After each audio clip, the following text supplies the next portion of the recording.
find out what is the commitment to renal failure in Nevis, and I'm yet to find it. Be a part of the debate. What he needs to do is to allow the people to do their work in accordance with the relevant legislation, and he must not overreach.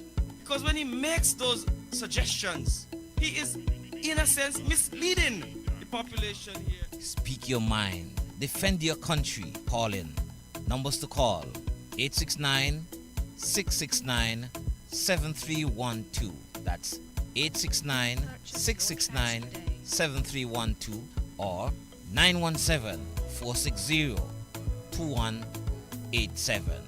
That's 917-460-2187.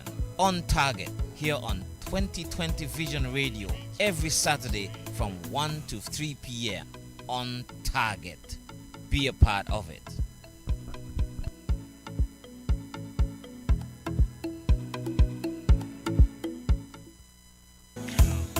On target.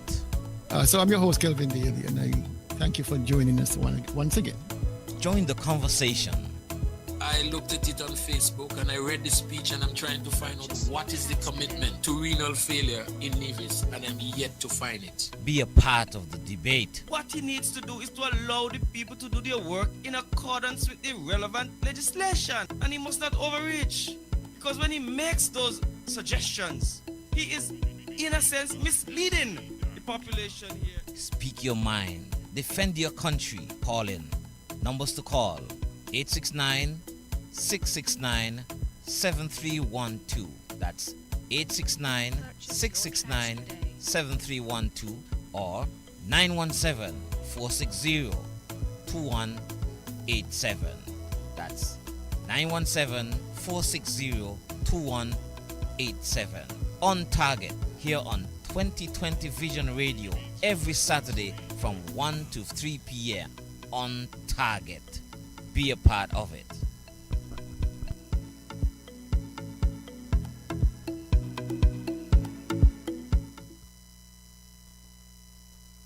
Pico, the way to go for residential, commercial, and industrial wiring, data, security, UPS, and generator installation. When you need electrical work done now, done right, done at an affordable price, contact Finney's Electrical Company. Call or WhatsApp 665-1916 or email pico_1166@yahoo.com. Pico, the way to go. One say, we want we land.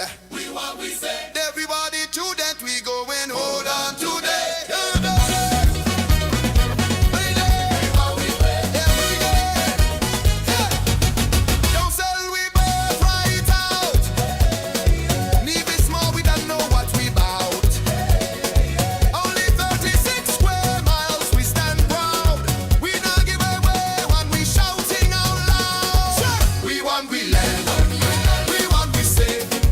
For our descendants, we go and hold on today.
For our descendants, we going hold on today. To keep out our curry, don't come to play. Leave his people rise up, we not give it way. We want we land, we want we say. For our descendants, we going hold on today. To keep out our curry, don't come to play. Leave his people rise up, we not give it way. Oh yeah, oh yeah.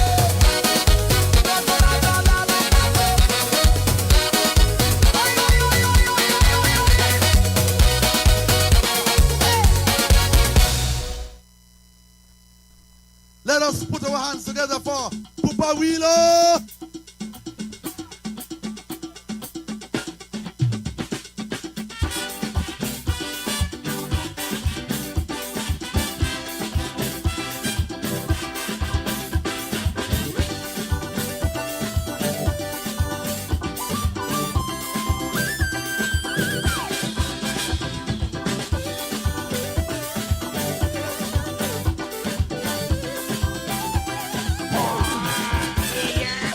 Bringing in a passe, bringing them to shout for me.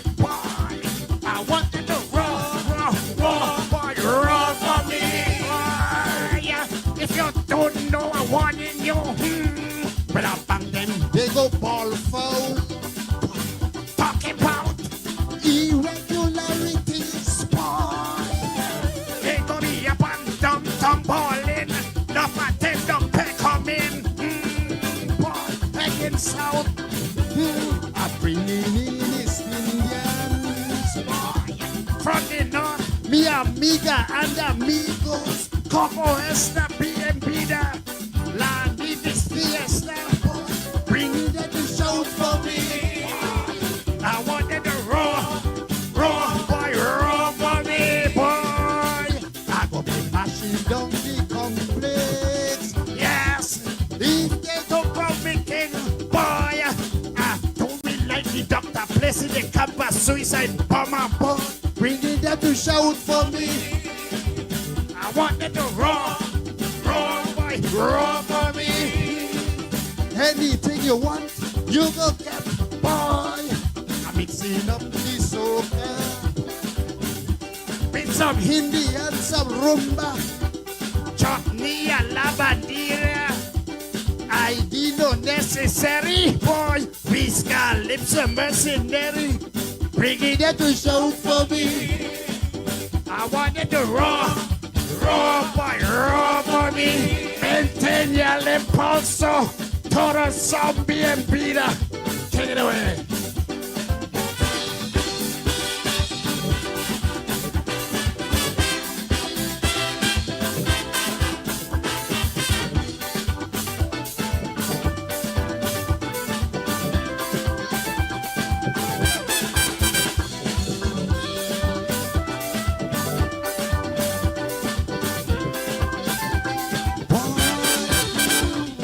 Local fans decreasing.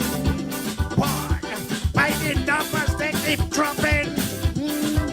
No, but they don't shout no more like they used to shout before. Boy, disgruntled fans they crumbling about promised songs. Fail on delivering.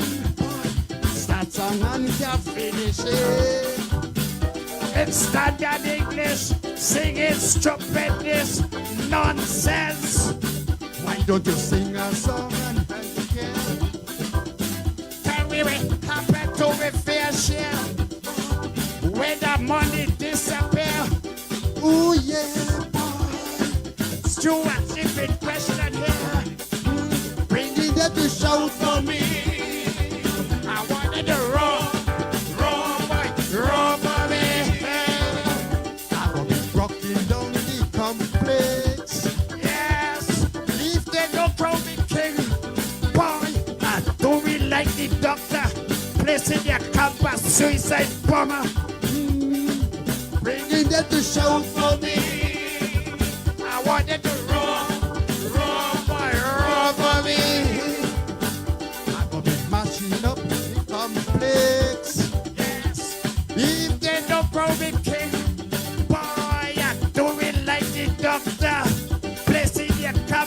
suicide bomber. Boy, bring it up to shout for me. I want it to roar, boy, roar for me. Anything you want, you go get, boy.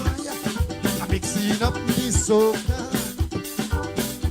with some Hindi and some rumba, chutney and lavandera. I didn't know necessary. Boy, we calypso mercenary. Bring it up to shout for me. I wanted to roar, boy, roar for me. Maintain el impulso. Todo zombie and Peter. Boy, take it away.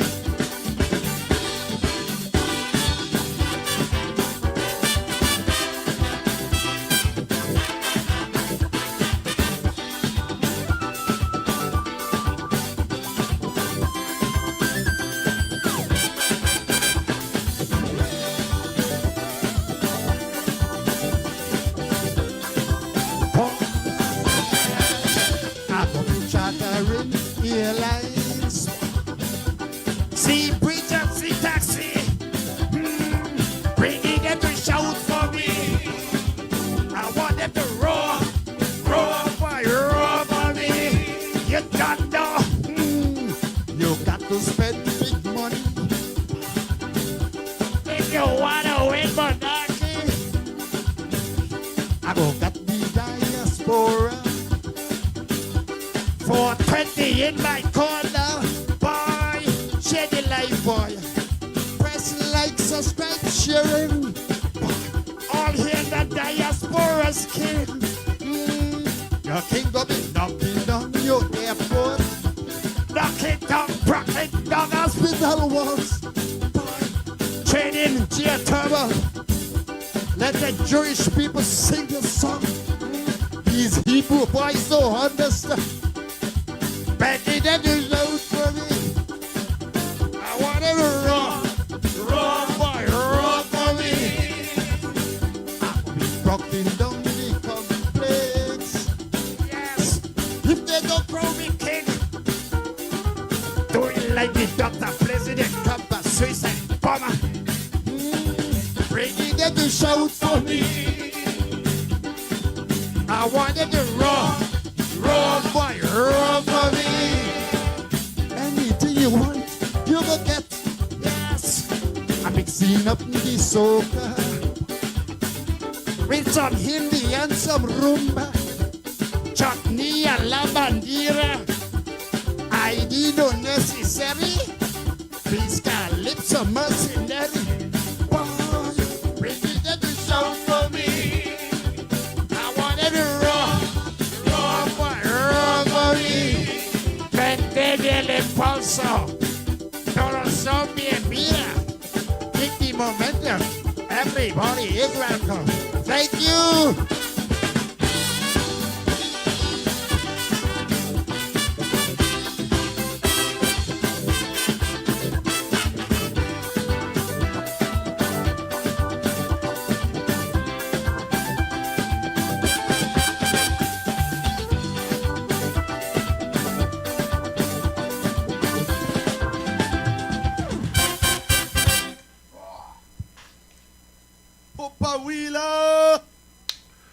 Good afternoon, and welcome to another edition of On Target.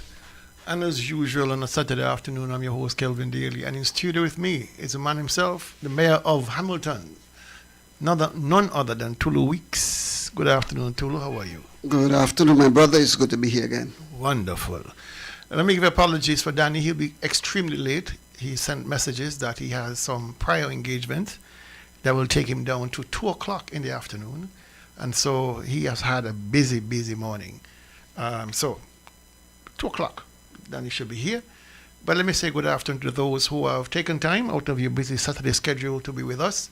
We do not take it for granted. We always appreciate you every single time. If you're on FM dial, YouTube, Twitch, and of course on the Facebook feed, thank you for spending the time with us and to share with us. I gotta give credit to those who made podium today. First on top, the lady herself, Ingrid Daniel Farrell over there in Virginia. followed very closely by the gentleman Kittishan King over there in Oklahoma, and the Queen herself, Olivia David, number 3. Number 4 is Charlene. Charlene is doing extremely well today. Congratulations, Charlene, you made podium. And then we have, who else do we have here? Burl. Burl made number 5. So Burl, you've done extremely well. And then we have the rest of the people following very closely behind. Rhonda Brown is in the house. So is Hildred Davis over there in Montserrat Village. And then we have Ruthlyn Hill in Florida. Drexel Barton all the way in the UK, I believe she is, if she's not on another cruise. And then we have Gemini Nisbett all the way up in cold Canada. Yow. And then we have, of course, Patrick, the Globe Master Hanley. And he's in the US. Good afternoon to you, Globe. Michelle Liebert in Canada. She is with us. And so is my good buddy Bumpy Moving is in the house. Rosalind Brown. You know, my first grandchild, my granddaughter's name is Rosalind. Okay. I think it's a beautiful name. I think we take it for granted. It's so common around here, but It's common. it's a beautiful name, Rosalind. It rolls off your tongue, you know. Rosalind. Rosalind. Have to use the Queen's English to call it. So you go. Royal language. Yes. Royal people. I like the connection. Normally we will just say Rosalind. Rosalind. Yeah, but it's Rosalind. Norma Jean down there in St. Martin. Good afternoon, your Queen. And we have down on St. Kitts, my number 1 fan on St. Kitts. Daldria Penny is with us. And so is Sharon Stapleton all the way in Boston. Tanya Powell, my dear, over there in Texas. She is with us. And so is the man himself, Tamaki Saladid. And then we have Earl Maskell and the longest name today, Chiquita Jackson McKinnon. Wow, that's a mouthful. You're not a person? No? Okay. You got Chiquita Bananas. I wonder if they have any money like Chiquita Banana people. No, this one says Jackson, not banana. Work with me. Another beautiful lady up there in Canada, Marcy Yelner is in the house. I hope you're doing well, Marcy. And Lorette Watton, cousin of our dear brother Carlisle. And then we have down there in St. Thomas, the Queen herself, Delicious Nichols Brown is with us. And a very quiet lady, according to her other best half, Mauricia Sarang. Mm-hmm. Lovely lady. Lovely lady. And then we have Jeanette Tyson. Jeanette Tyson is with us. And, you know, if Jeanette is with us, Charles is also with us. Okay. And then we have Bernadette Tyson is in the house. And so it's Clyde Collie Lapsy. That's a new name. I never seen that name before. Clyde Collie Lapsy, CCL. Sounds like something, you know, like one of those big corporations. CCL Incorporated. We specialize in corporate takeovers.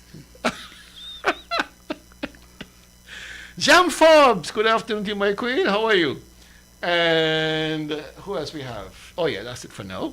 That's personal jump on, of course. We will try to say hello to you. But tomorrow, we have the birthday of Charles. And so, of course, for such a special person, myself and Tulu will have to sing our birthday song and wish him all the best. Charles is a very introverted person, eh?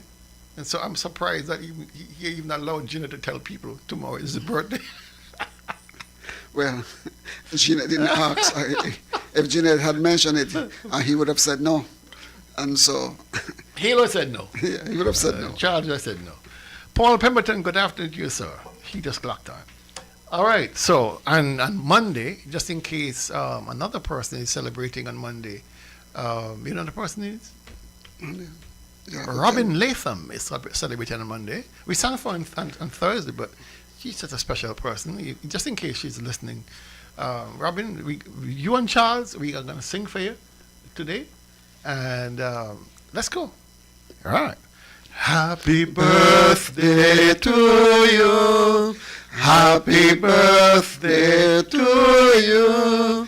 Happy birthday, happy birthday, happy birthday to you. And as usual from us in the studio, may you live to be 101 and us 101 minus a day, so we don't have to see you go.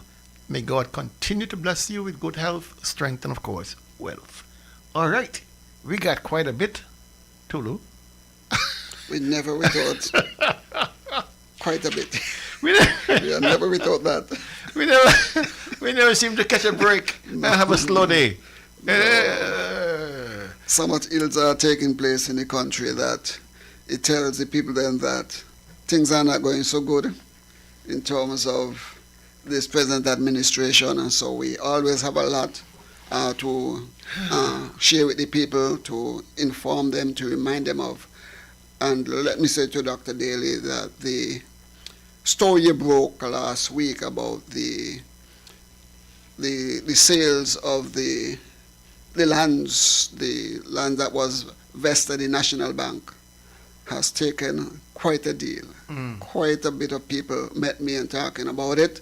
They did not know. They're happy for the information, and they're asking me to tell you to continue to share information because people are learning.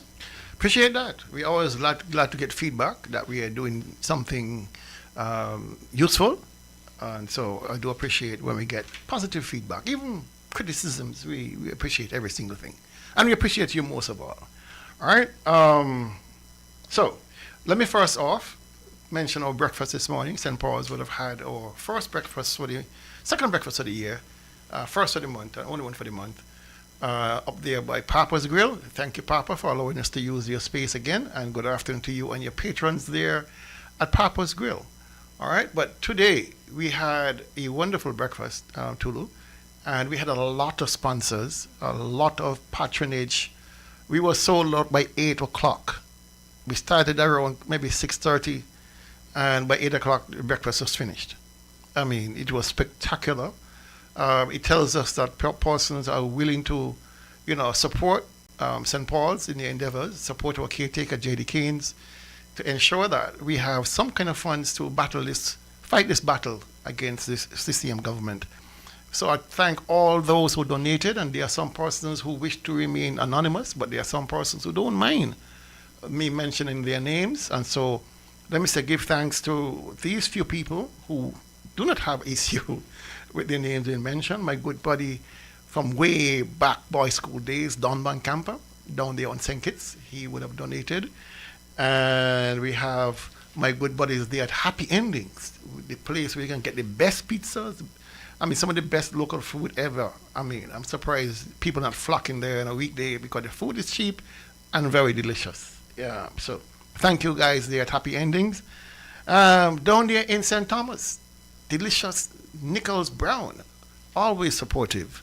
Bless your heart. Thank you, dear, for your donation. And similarly, over there in Texas, Tanya Powell, she would have made sure we got our funds to help procure some items and to donate some things for the giveaway that we had on Thursday evening, and of course to share with persons who are less fortunate. Thank you, Tanya.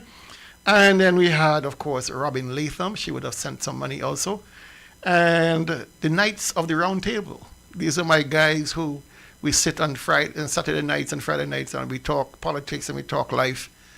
They know who they are, but of course they don't want to be out there, but I call them the Knights of the Round Table. Thank you for your generosity, gentlemen. Avril Ward, she would have donated also, and so did Chevy. Chevy's Caribbean Kitchen. Always a stalwart, always, giving. And Monica, yeah. I ain't gonna tell her who Monica's last name is. She know who I'm talking about, because if I tell her her last name, she gonna vex me. Okay. So I'm gonna say Monica, and she knows exactly who I'm talking about. All right. Errol Pemberton, thank you, sir. You donated. He will have donated some lovely cherry drinks. Oh man, this thing is fantastic. I just love cherry drinks. It's just vitamin C can done. All right. And of course, thanks to all the patrons and the cooks and the servers, all members of the NRP group. Thank you all, gentlemen and ladies. Okay. Now, if you've been following, I'd like to talk a little bit of local news. our regional news for us. So be on the lookout. Be aware that on Antigua, 2 cases of malaria have been found, and that is according to the Antigua Daily Observer. And so be careful up there. If you're visiting Antigua or you live in Antigua, be very, very careful, and you know all the protocols. Make sure you have no standing water. And Antigua is just a hopscotch away from Nevis. So if you're hitting Antigua with malaria, there's no possible reason why you can't believe that it can reach here in devastating form. Malaria is nothing to laugh at. It is a terrible, terrible condition, and so we must be aware of that. Okay? Now, Tulu, I don't know how active you are on Facebook, but not very active. Not very.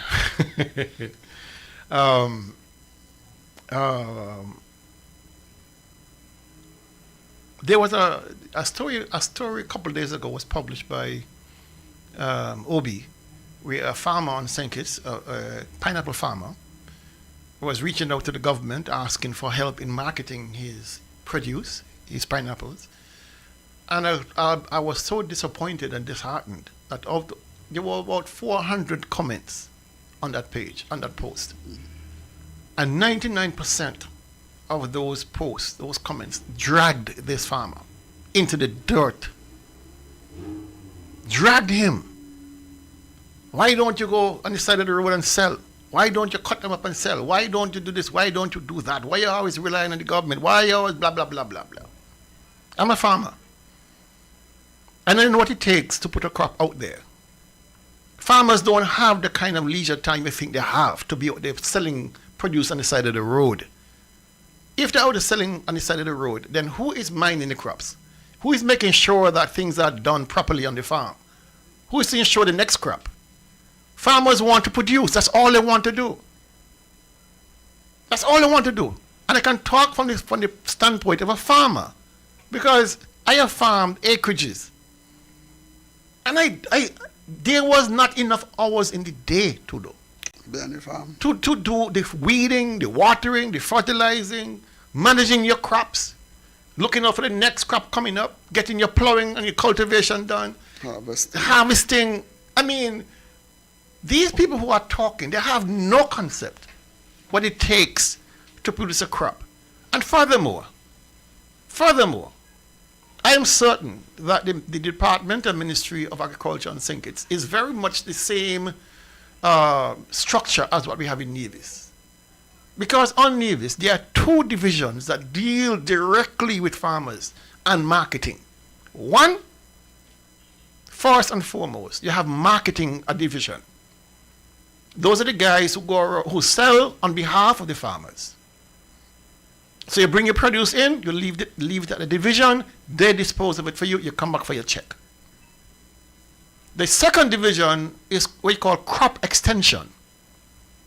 These are the guys, these are the officers who go around and catalog what farmers are producing, how soon before harvest, do the crop forecasting and all that. Those 2 groups will liaise with each other and with the farmer. But more importantly, the crop extension division will alert the marketing division. Listen, we have 10,000 pounds of pineapples coming out. So start making the calls on behalf of the farmer. The farmer should not have to be out there busting ahead with this, because these officers are being paid by the government to do exactly that. To do exactly what I'm telling you. This is their function. This is their job. And so when I see all these nasty comments dragging this farmer, I had to write and remind people that in the U.S., the greatest promoter of agriculture in the U.S. is the U.S. government. So when you see all these big 100 tons of soybean, 1 million tons of soybean going to China or going to Europe or wherever, it's the U.S. government negotiating on behalf of farmers. Even down to the very prices. Everything. Even internally.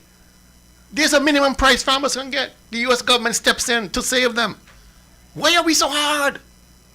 And our farmers, oh, go on the road and sell your produce. Stop complaining. You want government to do everything for you.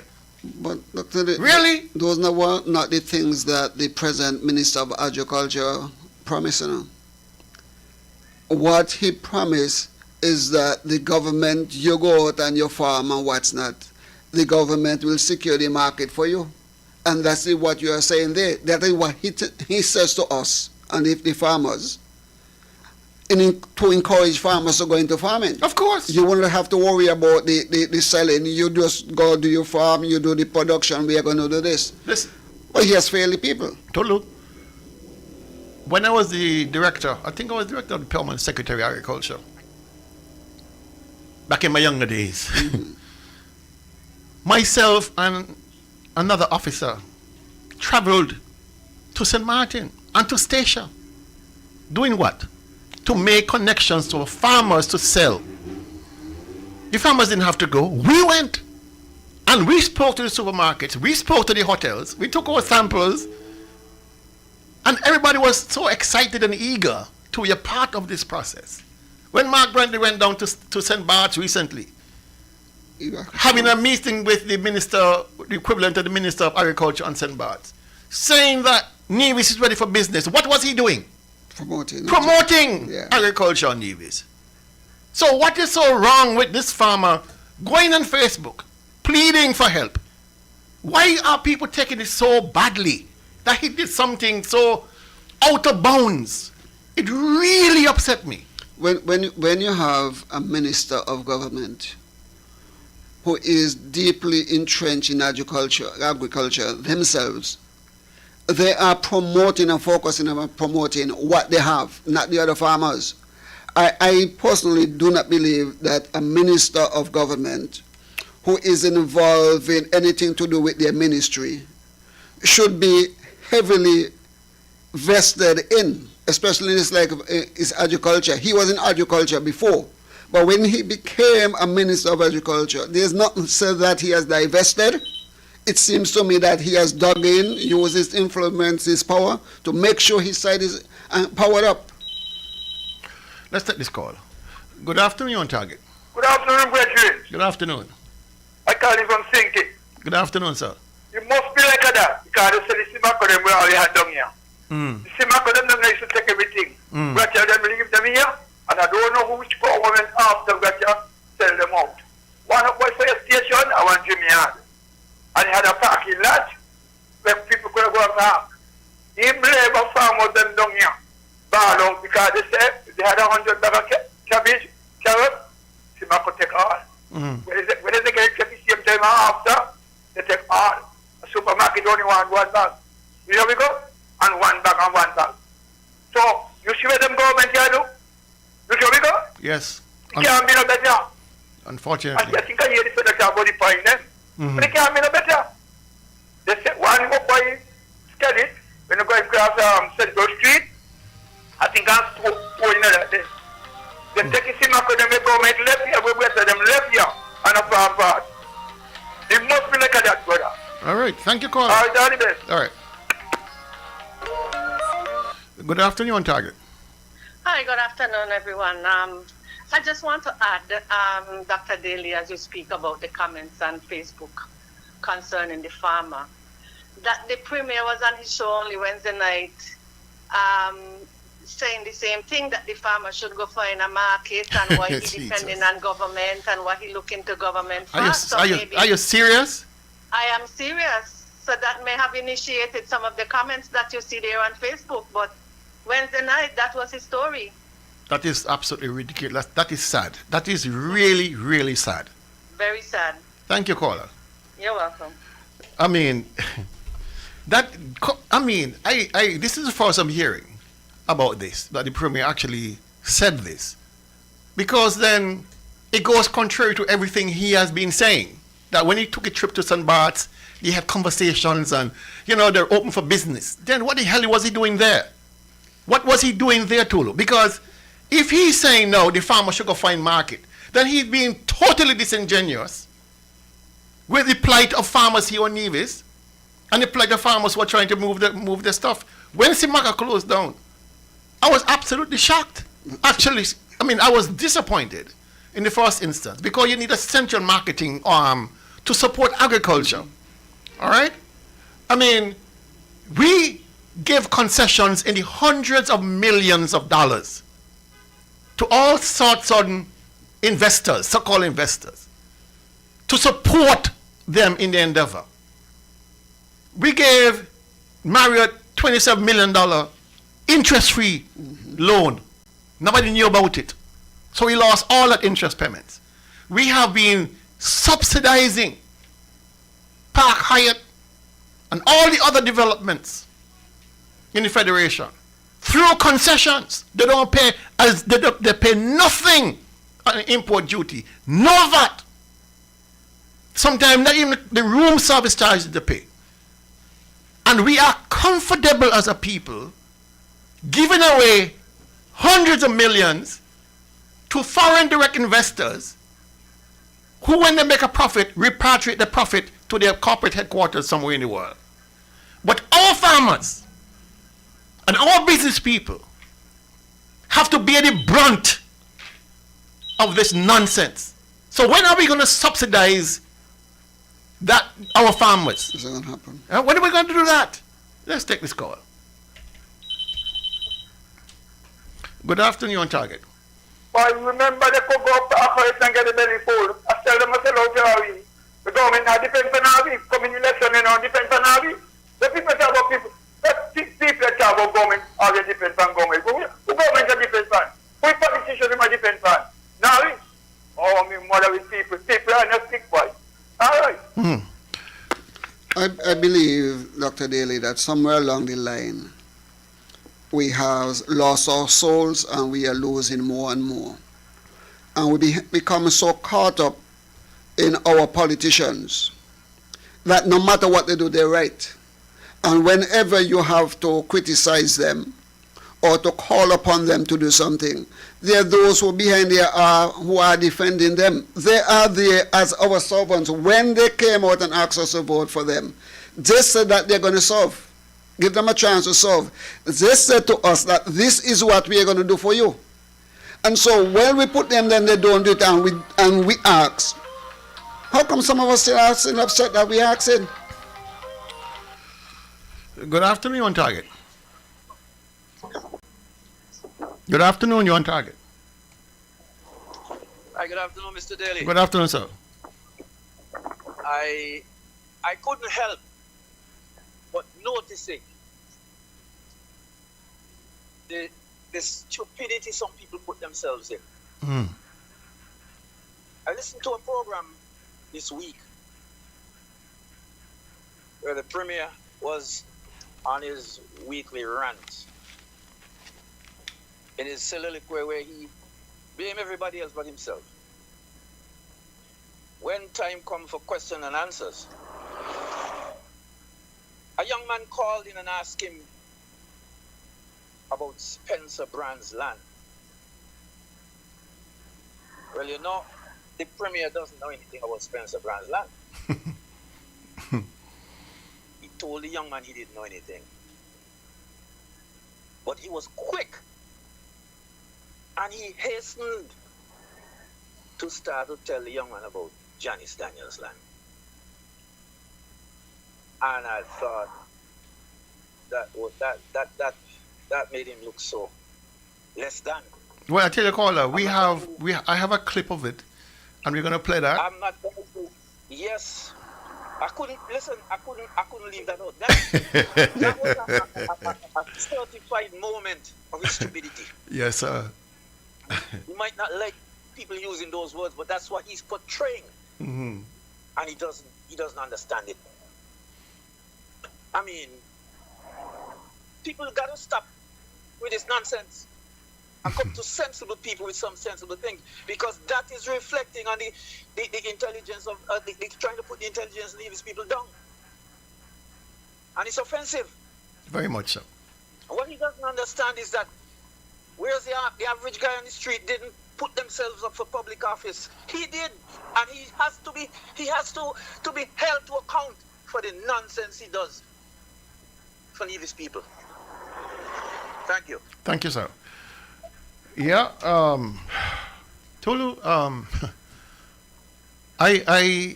when I, oh, another call coming in.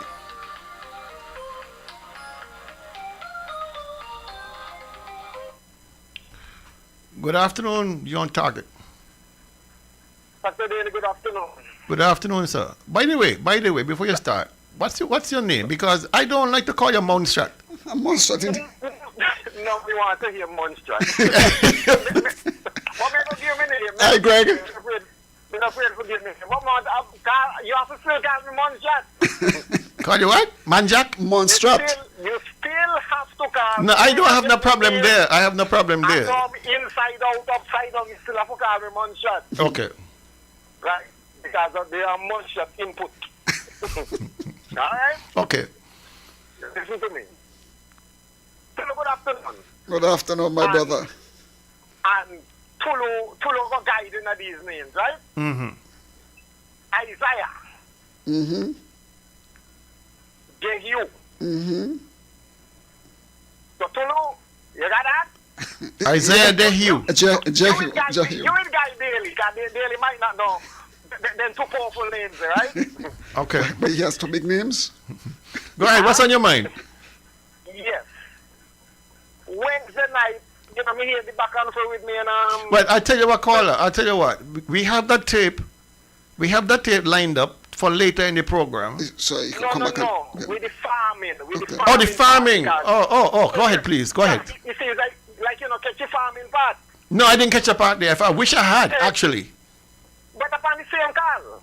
Oh, okay. Upon the same call. Only that what you probably got lined up just come later down. Okay, so, cool. Here, the premier start to promote that.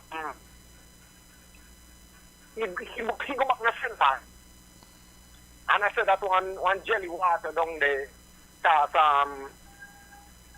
the equivalent now I go run you about $75 EC. Mm-hmm. For one coconut water, one jelly water. Mm-hmm.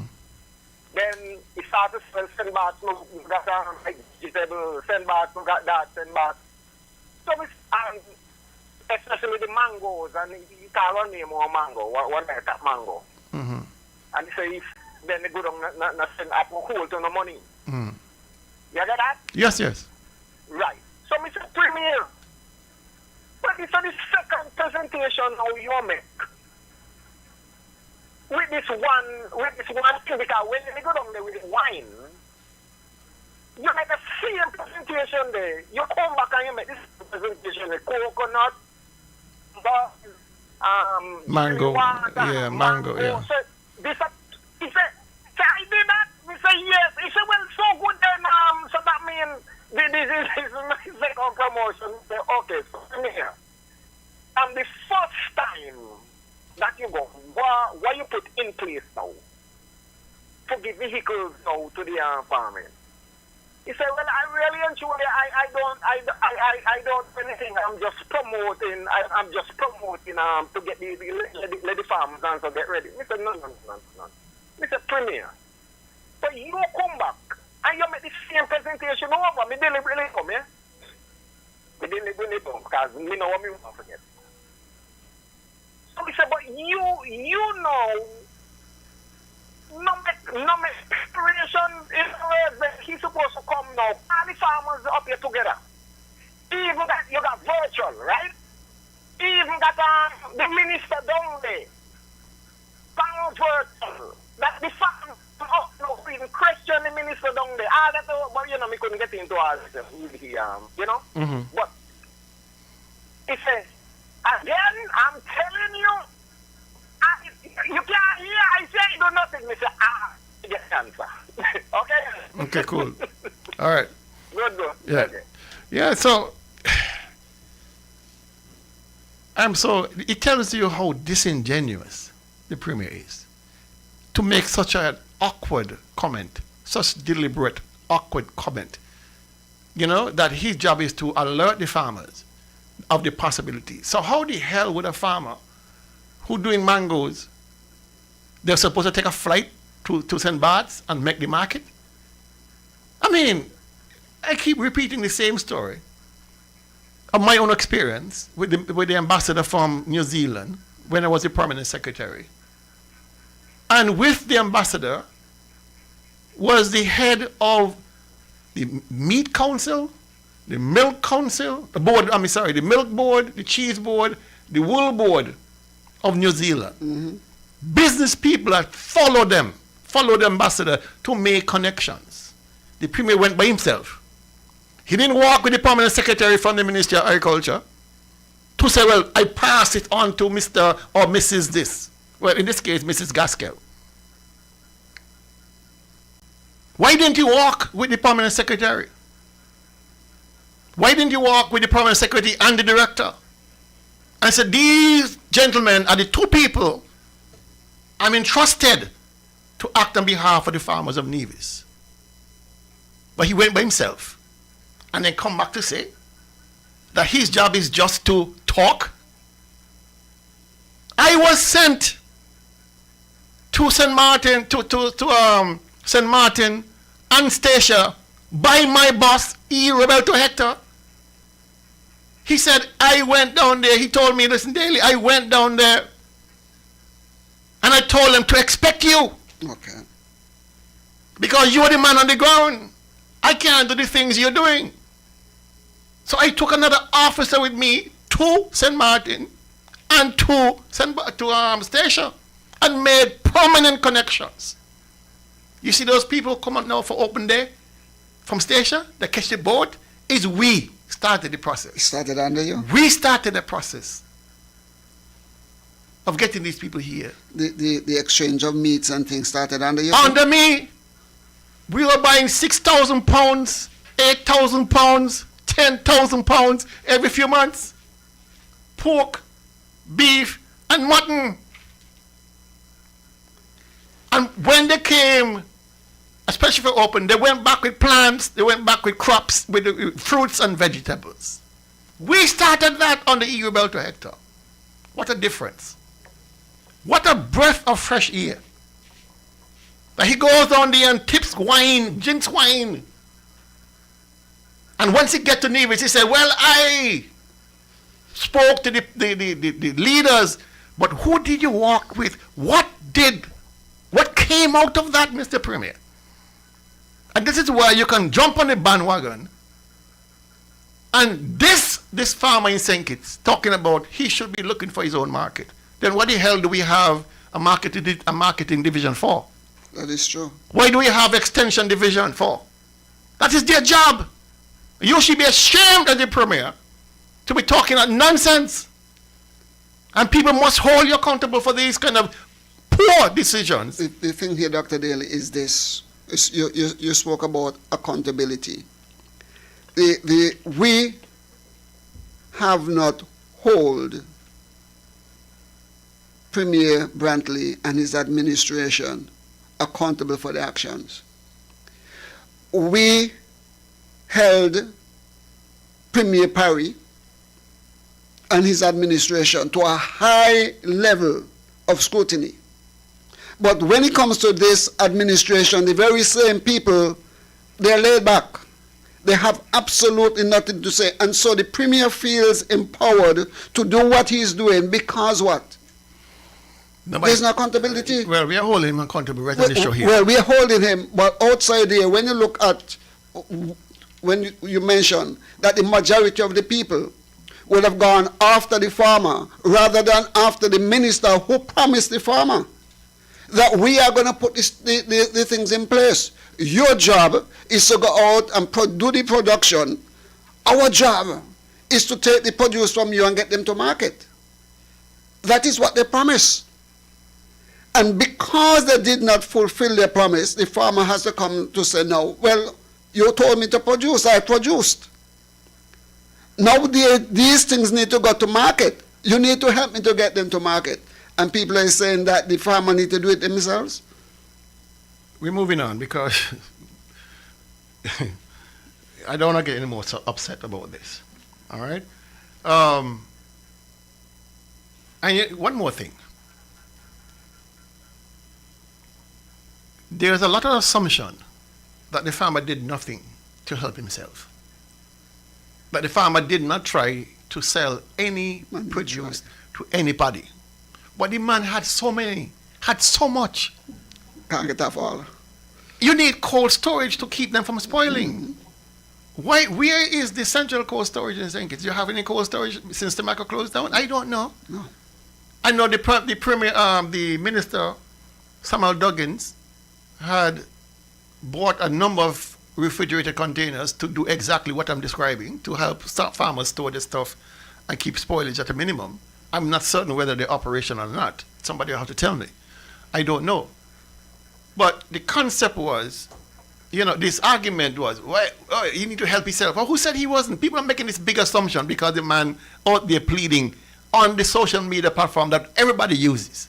Anyway, moving on. But before you move, because I could recall there was a time in our history where we put a ban on bringing in onions because onions were in the country. Certain things, the government would have said that there will be a ban for whether 2 months or 3 months because we have this thing on the market.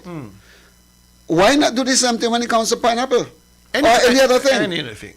I like this comment here by Earl Maskell, and he writes, so if the citizens of the country can't depend on the government for help, why should they come to a citizens campaign and campaign for votes? Good enough point. But more to the point than that. I mean, we do so much promotion for Carnival, for tourism. Who benefits from tourism more than the hoteliers? Park Hyatt, Marriott, Four Seasons. We advertise sun, sea and sun. We all benefit. Millions of dollars are spent by the Nevis Tourism Authority to do a promotion on behalf of our tourism product. Nobody's raising eyebrows. Why don't the hotels do it? Why don't they do it themselves? They're probably doing some of it, but the bulk of it is done by the NTA. Nobody has no problem with that. But this farmer must be dragged because he asks for help in doing his job. Politics. All right. They're coming out of St. Kitts again, another post from St. Kitts.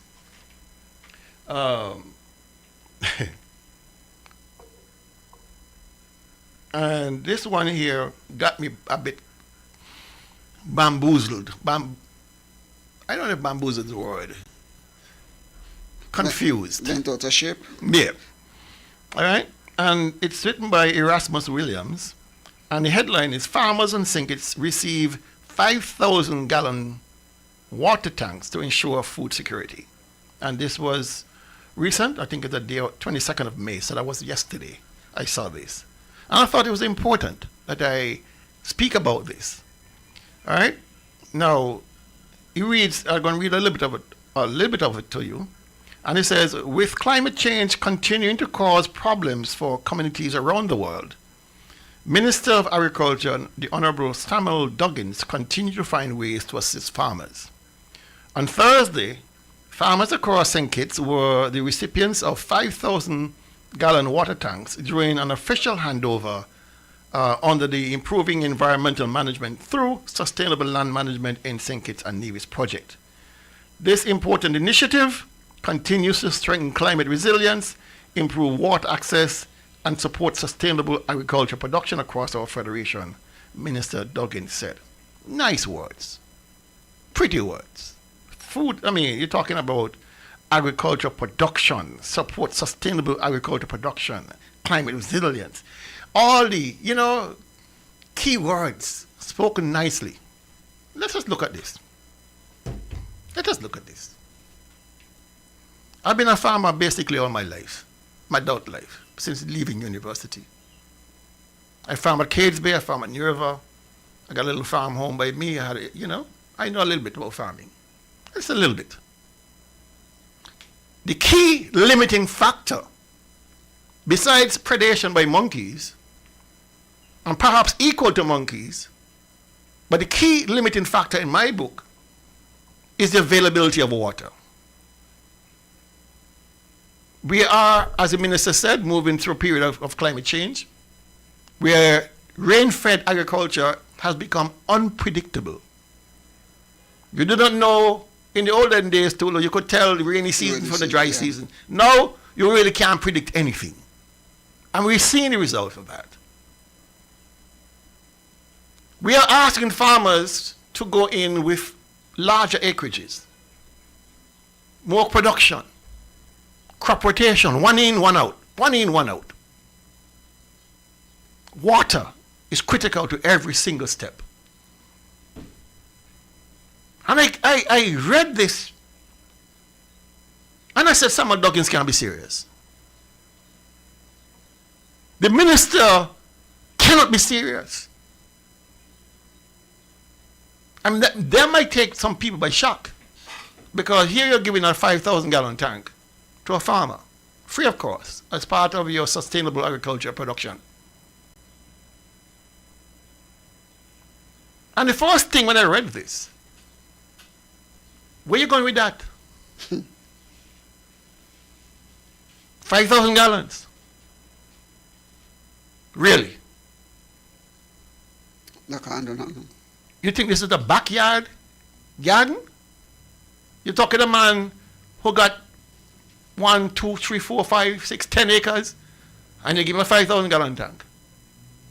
You can't be serious. You cannot be serious. If you talk about food security and the needs of sustainable agriculture, you can't be serious with a 5,000 gallon tank. That is not the solution. That is a band-aid on an open wound. You can't be serious.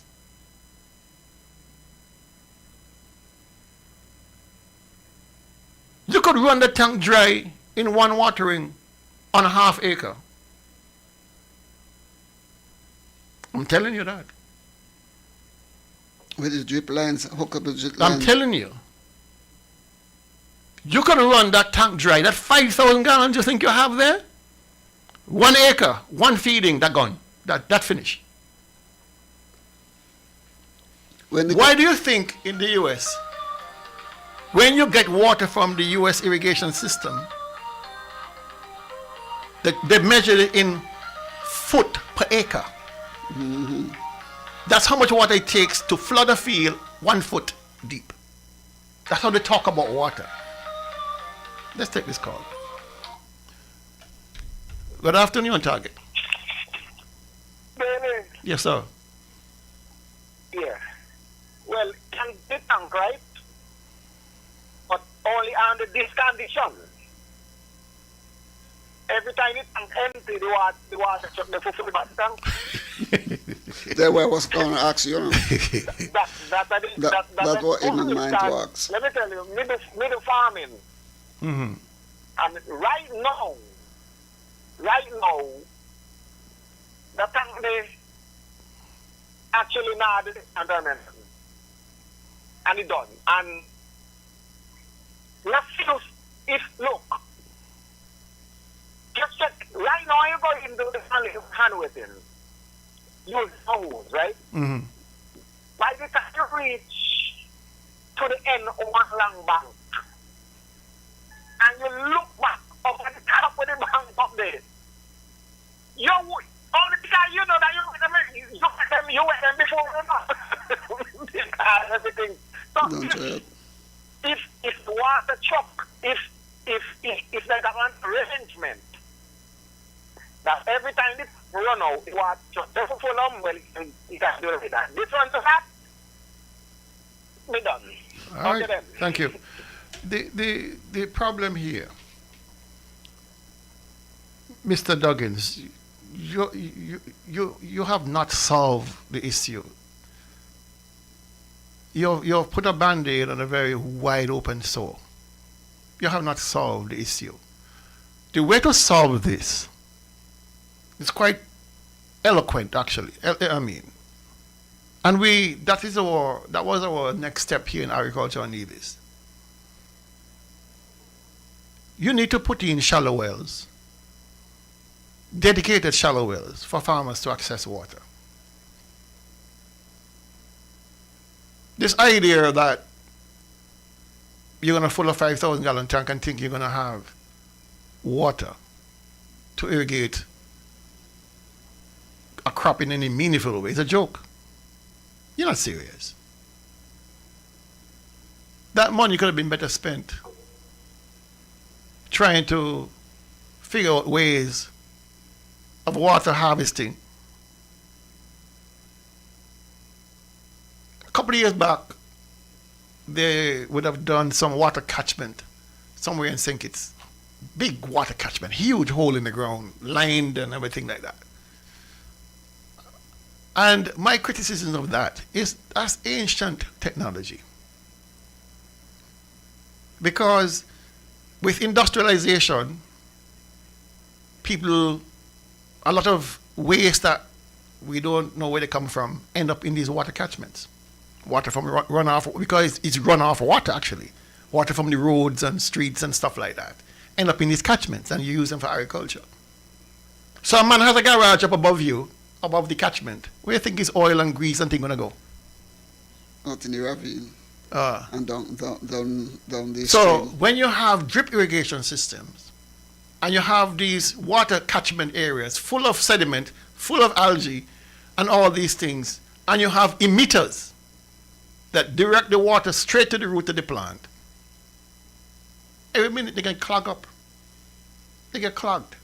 Unless you have huge sediment filters ahead of them to prevent these kind of issues. And there's no way to guarantee the quality of the water once you're talking about runoff, because you don't know where the water is coming from. All right? So the real solution and best solution is to have dedicated wells just to make sure farmers have access to clean water to irrigate their crops in abundance. But other than that, you're just wasting time. You're just wasting time. All right? So a 5,000 gallon tank, Mr. Duggins, come again, please. You're not ready yet. Come again. And then they give any assistance to the farmers when it comes to the water, because you're giving a $5,000 tank to fill it water. But how they get the water? They have to pay for that water? Of course they have to pay for the water. So, the concession? Here on Nevis, they get, the farmers, if I remember correctly, the farmers get a concession. I think they pay something like $750 for the first 50,000 gallons. And then anything over 50,000 gallons, you pay full rate. Or something like that, right? And people think 50,000 gallons on a farm is a lot of water. It is not a lot of water. I had an acre and a half, and 50,000 gallons when you're planting things like melons, it's gone in one week. It's gone. 50,000 gallons goes, even with drip, I'm telling you. In a week? In a week. In a week. It's gone. And an acre and a half farm? I'm telling you. Well, you must know, you're the experienced man. I'm telling you, if you are going to be irrigating crops in this kind of condition, as the caller indicated, it's very, very hot. You're going to be using a lot of water if you want to keep these crops alive. The biggest impediment for farming anywhere in the world is water. There are fights. People war over water. Right? Right now, Ethiopia and Egypt are at each other's throats because of water. You look at anywhere in the world where rivers are shared. Right now, the Columbia River, that Mexico and America share, there's war. People talking war. In the Napa Valley, they're talking, listen, we want our water. So, let's set this call. Good afternoon, Target. Yeah, Tolo Dairy. Good afternoon. Good afternoon.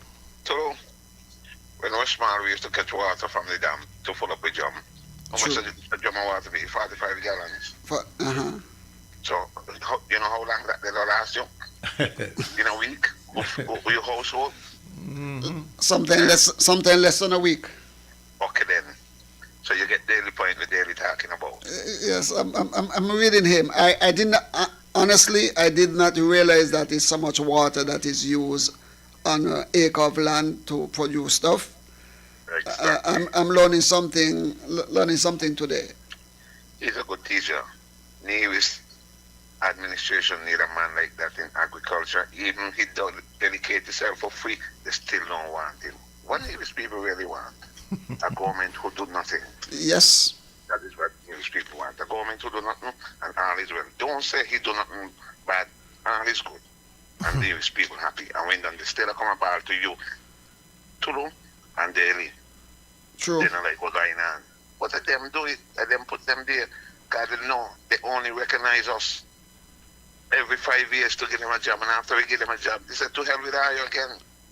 For the now you own. Or why I get you in life, why I get you. They don't care nothing about us. And we need to stop that. We need to put a government in power who look for the government. Look at Abraham Traore. That's a pattern in Africa.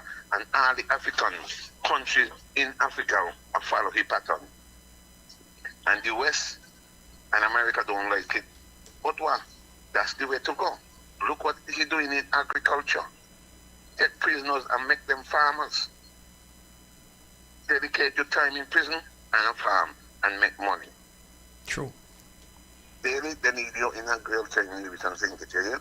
And listen out, yes. Thank you, sir. Yeah, thank you for that. I do what I can. All right. Just to inform you, because sometimes people say, oh, I just talk and I don't do nothing. We don't have any plans. Let me tell you something. I left the Ministry of Agriculture in 2013, not by choice. Not by choice. The minister sent me home and never to return. That's way back in 2013. All right. Now, what I left behind, in cooperation with the Ministry of Communications and Works, in particular the Water Department, George Morris was the man then. And what we had was a workable plan to ensure that the wells we had at Indian Castle, Maddens, Cades Bay, and Potworks, that they were reinvigorated and used specifically for farming. Because those are your major areas of farming. All right, to make sure that acreages, significant acreages, especially Indian Castle, we had cleared over 90 acres down there for crop production, had enough water independent of the potable water system. True. Because we saw a pattern where when it got seriously dry, the farms got shut off of the potable water system, leaving farms in a bad way. Up in the river, where there's a spring, we spent a lot of time keeping that water flowing clean in the spring, making sure the lines coming down from the spring were clean, and maintaining farmers in the New River Valley. These are things that could happen again, because water is even more critical now. And this idea, for some reason, that we have to be charging water to farmers at that rate, and that ridiculously low cutoff point, 50,000 gallons, is an insult. If you have farmers doing 2-3 acres, that's an insult, actually. It does not really change anything, because if you're irrigating, for example, 5 acres of crops, that's 10,000 gallons per acre. You ain't going nowhere with that. I mean, people make it seem as if they're doing us a favor. We are the producers of this country. You could fight all the wars you want. You can have all the fancy weapons you want. But the army travels on its stomach. You think a man can fight and he's hungry? No. No. So the Americans, the Europeans, the Brazilians now, Argentina, they have recognized that farmers need to be supported. Because without proper nutrition, without having control of your own food production systems, you are at the mercy of everything and everybody else. We see what happens when a hurricane passes here and tropical can't come. We see the effect. So what is the value of that? Why can't we understand that the chink, the weakness in our armor is the fact that we have not invested sufficiently in agriculture at all. We put in less than 1% of our GDP, of our annual budget into agricultural support. How you expect then that food price is going to come down when farmers are struggling to pay water bills, buy supplies, do this, do that? It ain't going to happen. It will not happen. Let's take this call. Good afternoon, on target. Hey, good afternoon, gentlemen. That's a concern. I have it in mind for a long time to talk about it, but I think now is the appropriate time to talk about it. That spring up down at New River, where you get the fresh water come from the source. A source they have somewhere inside. A few farmers complain that it needs cleaning. I don't know if it's voluntary cleaning or government is responsible for cleaning it, but I think some attention needs to be done to that. That needs some attention so that at least people could get water. That's something that produces water all the time. Mm-hmm. But from our reports, it seems as though it needs cleaning so that the water could channel in the right place, so that the farmers, them down there, will get, have more access to water. All right. Thank you. Thank you. Let me address that real quick. There's a farmers cooperative in the river. And there are farmers who are not part of the cooperative in the river. And as a farmer in the river, myself and my good buddy Jammer and a few others used to go up to the spring and clean it. Because you're benefiting. Because I'm benefiting. I have no difficulty with that.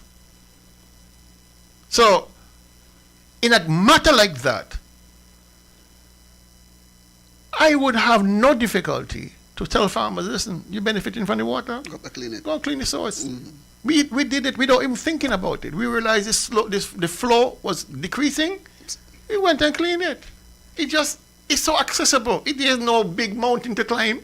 It just up near the river just before you get to the quarry. Mm-hmm. There's a road that goes down into the gut.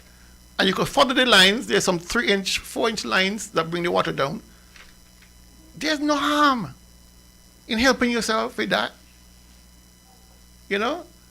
In the olden days, public works used to go and clean it. I'm not certain who does it now, but I'm directly impacted. I'm going to go. Anyway, let's move on. Before you leave agriculture daily, because I realize that under the CCM administration, this is the worst that agriculture has been on Nevis. I had a conversation with somebody this week, and they said to me about cows destroying their backyard farm. Mm. Their yard is fenced, but they don't know how the cows get in the fence. But cows get in there. And I asked, whose cows are those? So the government. The cows that were over at Madden's are running wild. Mm-hmm. We had cows at New River. We heard that they went wild. We had... Not New River, Indian Castle. Oh, sorry, Indian Castle. We had some special breed animals.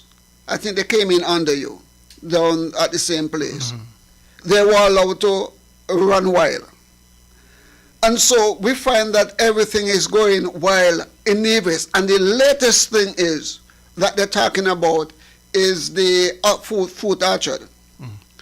I've heard so much about that food orchard that I sent a message to Banky. I tell Banky, I want to go and see it. And so he came Thursday morning. He told me he's going to be there 6 o'clock. 6 o'clock, Banky's at my gate blind to took me down to the fruit orchard. And I'm happy that he was the one that took me because he's the one who developed it. He was able to point out to me where everything was on that farm. The farm is a dead farm. Okay? All the citrus basically dead. I think I saw about 2 of them with a couple of shoots and they died. All the avocados, they're dead. I think they're about 3 trees standing. All of the bananas, they plow them up. When you look at it, that is a complete disaster down there. When you hear the premier talking about fruit orchard and trying to promote it down there, and you hear Eric talking about the fruit orchard and Spencer Branch talking about the fruit orchard, down there is a gross disappointment when we understood that this government would have spent millions of dollars to develop that and allow it to die. And then I said to Banky, well, they had come back and they clean up some other lands where the premier said that they spent over $600, I think it's $406,000, he said, and counting. When Banky showed me, the place is very back to the same condition that it was.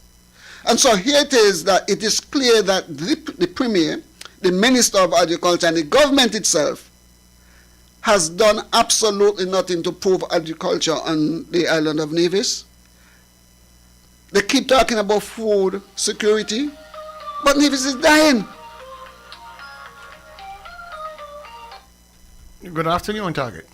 Yeah, good afternoon to the listening public. Good afternoon. Good afternoon to you guys in the studio. You know these fellows are puppy show. We don't know that. We know they're not going to invest in Nevis and Nevis Johns because they're not like us. They never come here to do nothing for us. When they decide to farm that criminal group, because that's what it is, they farm it to themselves. I'm going to say to the people in Nevis again this afternoon, only one solution, unity, join together, and let me get rid of the nigger man. We not stop this up. It's too long. I tell me not to get rid of him. That's the only solution. Good afternoon. Thank you, caller. Elections are around the corner, and let us hope that all the people of Nevis understand that and get rid of these people out of office because they means absolutely no good. Then when I look down and I see all the drip lines down there, chopped up and heap up in a heap somewhere. I said, Banky, well, why this? Banky don't know. You know how those drip lines got down there? No, and you know nothing about the farm, so you have to tell me. In 2010, or thereabouts, we were producing cotton down there, selling cotton to the Japanese. I remember. 17 US a pound for cotton. 17 US dollars? US a pound for cotton. We were selling. The Japanese were so excited by the production and the quality of the cotton. They gave us a grant of $100,000 US to irrigate the entire acreage down there. It was about 90 acres. So for them to get more cotton? So can get more cotton. We didn't have the capacity on island to do that kind of extensive irrigation project. So we contracted a company out of Jamaica that came to Nevis and did the installation for us. Pumping station, mains, sub-mains, the whole shebang. Shut-off valves sequentially, the whole design, and still had money left over. That infrastructure is still underground. Most of the infrastructure is still underground. Still, yeah. What you see above ground are the drip lines. I'm supposing over the years those have gotten damaged or whatever. But underground, what we put in place still exists. God, we had a huge tank, a huge concrete tank. He showed me that too. A couple 100,000 gallons. And that got water from the Hickman line and it fed right into that. Or it came down from Hanley's Road into that tank. And we were saying there are two shallow wells on the property that used to have a windmill in the old days to bring up water. The windmills have long been destroyed. But the wells remain. And all you needed was to rebore those wells and have your own dedicated water supply for the whole of Indian Castle. Cut off from the mains. Anyway. Still not going to go anywhere yet. So, you brought up the idea of what's happening down there in Indian Castle Fruit Orchard. It is a disaster. It's a disaster. It's shockingly disastrous. You know? And what's remaining down there are the coconut palms, which thrive in environments like that. But the problem is there's no water. The water is not reaching to the crops. Coconut loves a lot of water. If you're going to produce coconut, you can't be talking about a bucket of water a day. You need buckets of water per day. So that's why they did so well across the coast where they are spring water. You spring, the bogs, pennies, water. You must have water. If you have a coconut tree in your yard and you realize you put in some little funky fruit, just some water to that. It's what it needs. Banky is right, because I saw a couple of trees down there with some funky fruits in them, and Banky said, listen, Mr. Weeks, he won't call me Tulu. Water the tree them need. It's water. This is not rocket science. But I want to take you back to cotton. Mm-hmm. Because I remember when the minister from Oversaw became the minister, he tried to take off the hiding off of you and the hide off of you and Roberta, talking about I don't they planting cotton and people don't pass cotton this and cotton that and promoting the source up. You see behind his house up, he was boasting about his source up that he hide behind. Let him go down there find his house up. But the thing about it, again, people must understand that here it is that we were getting, how much you say for cotton? $17 US a pound. $17 a pound of cotton. And the Japanese was willing to invest in the cotton industry in Nevis. Not only that, they paid us in advance, They paid, you got the money. Oh, they paid us in advance. Before the cotton reap, you don't get paid. We don't get paid. The first check we got from the Japanese was $98,000 and change US. Eric even knew about that? He was the communications officer, so of course he knew. And he started there and supported Alexis DeVos and Mark and the others to kill. It was a political thing. I understand that. Let's move on. Because somebody get angry. Imagine a man give you a first check for producing cotton at $98,000 US. I mean, you're not gonna cut Let's take this call here. Lord of mercy. Good afternoon, on target. Good afternoon. Good I like to talk about cotton. Mm-hmm. You know how we used to make sweet oil from the cotton seed? You think it's maybe? Yes, cottonseed oil. Well, are you know sweet oil expensive now? Mm-hmm. What do you think how we should have got it? I should have got a little of that. Well, and nothing that which over salt, which over milk down here, and which over sweet oil. Uh-huh. So we not plus any cane gone, so we not got nothing now. I hear Not that. all we got. Because they sell up the salt and that they mean good salt what we should call meat with. Yes. You understand? Yes. Then we not had no fridge. The best salt. The best salt that we had, you know. Is it true? We could have been packing that they don't want to send them somewhere else, you know. Yes. Why all the people them what we got here run government here? Why they want to show lash? All right. All right. Yeah, I mean, we could talk agriculture all day, and we would not get to the bottom of the issues because the gentleman brought up salt, sea salt. We used to have it at salt pan. Actually, a lot of monstrations came down to salt pan to work in the salt industry because we exported salt. Tons of salt. People don't know the history. Salt right from down there at salt pan. Salt and copra. Right, tons of it. And that same rock salt is what you go in the supermarket and buying for this huge amount of money. I bought some sea salt the other day, a little 4 or 5 ounces, so $27.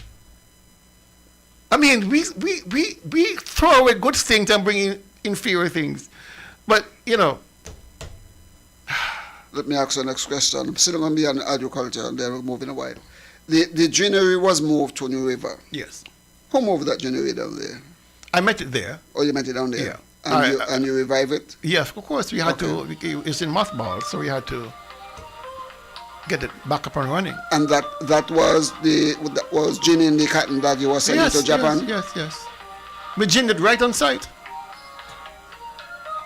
Wow. Good afternoon, on target. Good afternoon, you on target? Afternoon again. Mm-hmm. We give the good things and we take the inferior things, you say. So who benefit? The politicians, them benefit from the inferior things, that them get the millions and we get nothing. And I tell me enough for us to see these things and get rid of these things. Stop let the politicians who link us. That's what I say to our people. I tell me enough, we smart enough. Good afternoon. All right. Move on, Daily. One other thing, since we're on, one other thing, because don't get me started about agriculture because you ain't gonna get me to shut up.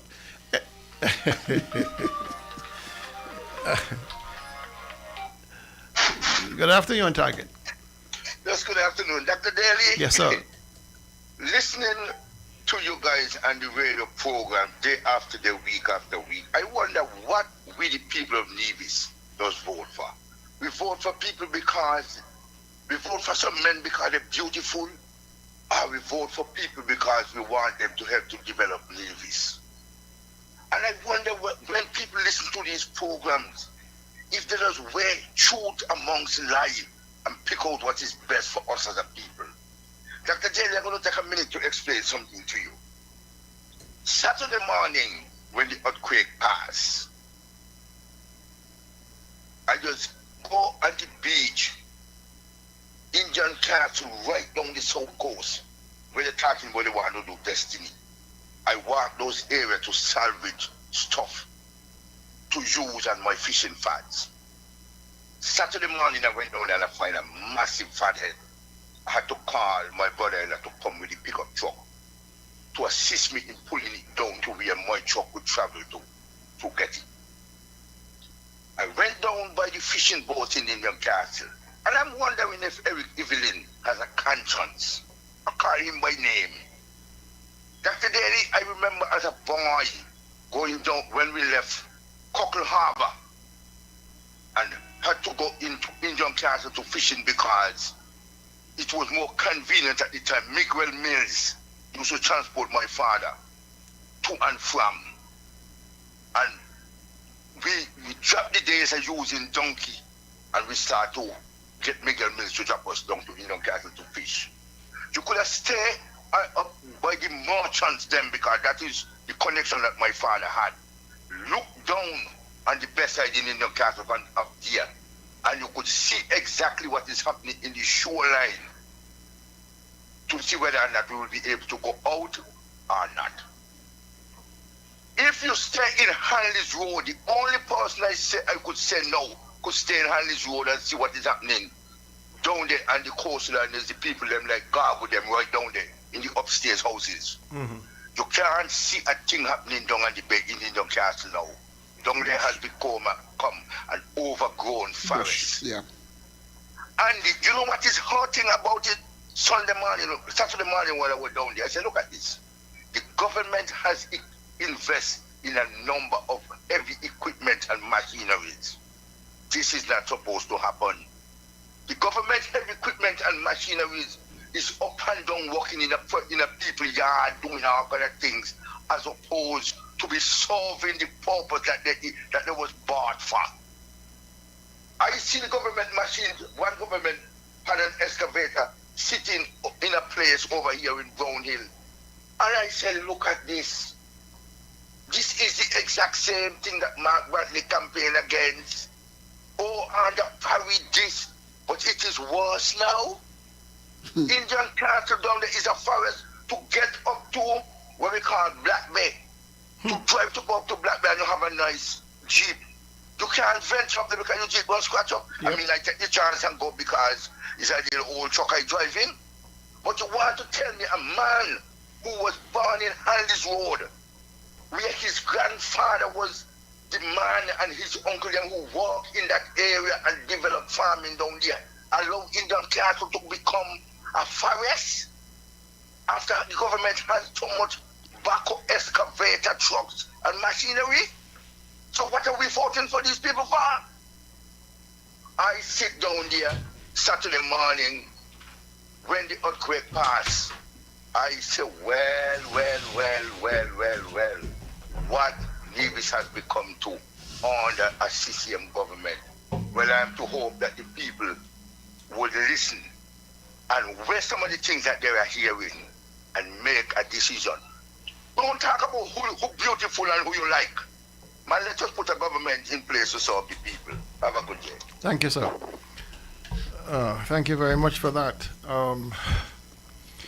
Yeah, we got to move on. We got to move on because we could continue there, but we have to move on. There's so much. We ain't begin to touch the surface, you know. We only. Oh man. Let's go. Let's see what the people have to say. Yes, Monser. Yeah, me know I move on yet. you said something just now, and you run with that. Right? You say, I know. Give me the good things and start to get inferior things. Yeah. You hear me? Yes, that's what I said. Yes. So, now, I agree with the good government and the inferior. You give it what? You get that? We get a what? So I agree with the good government and inferior. have a good day, yeah? See you. And one more, tell the guy that the backbone and them they where the government got that he wants to go play in and also tell it they have a preserve for destiny. Okay then. Okay. Same thing I'm here thinking. We gotta move on because we just gotta move on. I want to hear that clip you're supposed to be playing. Huh? Yeah, we can get to that. All right. Just a few updates. Dialysis center under construction, helter-skelter pace. They're beginning to frame out the roof. It's moving fast. The guys are working 7 days a week, 12 hours a day, sometimes longer. So, and as of yet, the Premier has yet to give an announcement, give any confirmation as to what the building is. We pretty much know from the note from the Ministry of Finance, Ministry of Health, is a dialysis center. We pretty much know it's a 6-bed unit. What we don't know is who is sponsoring it. That's what we don't know. What we can tell you, we suspect it is Destiny. The Destiny developers are sponsoring it. And for some reason, the Premier is very gun-shy with saying exactly where the money is coming from. Because I think he anticipates serious pushback and bribery, accusations of bribery to try to get people on their side. All right? I just said that, Dr. Daly. What is disturbing to me is that there are people out there in our society, people who are knowledgeable, people who are educated, but they are willing to accept this nonsense from the Premier, as you mentioned there, because I had a conversation with somebody and I said, listen, you don't need to know. Wait until the thing is finished and let him tell you. I said, listen. But those are apologies for the Premier. How we could get so stupid? And I really was a little form on the individual. But then listen, this Premier feel empowered to do what he's doing because of people like you. Of course. Okay?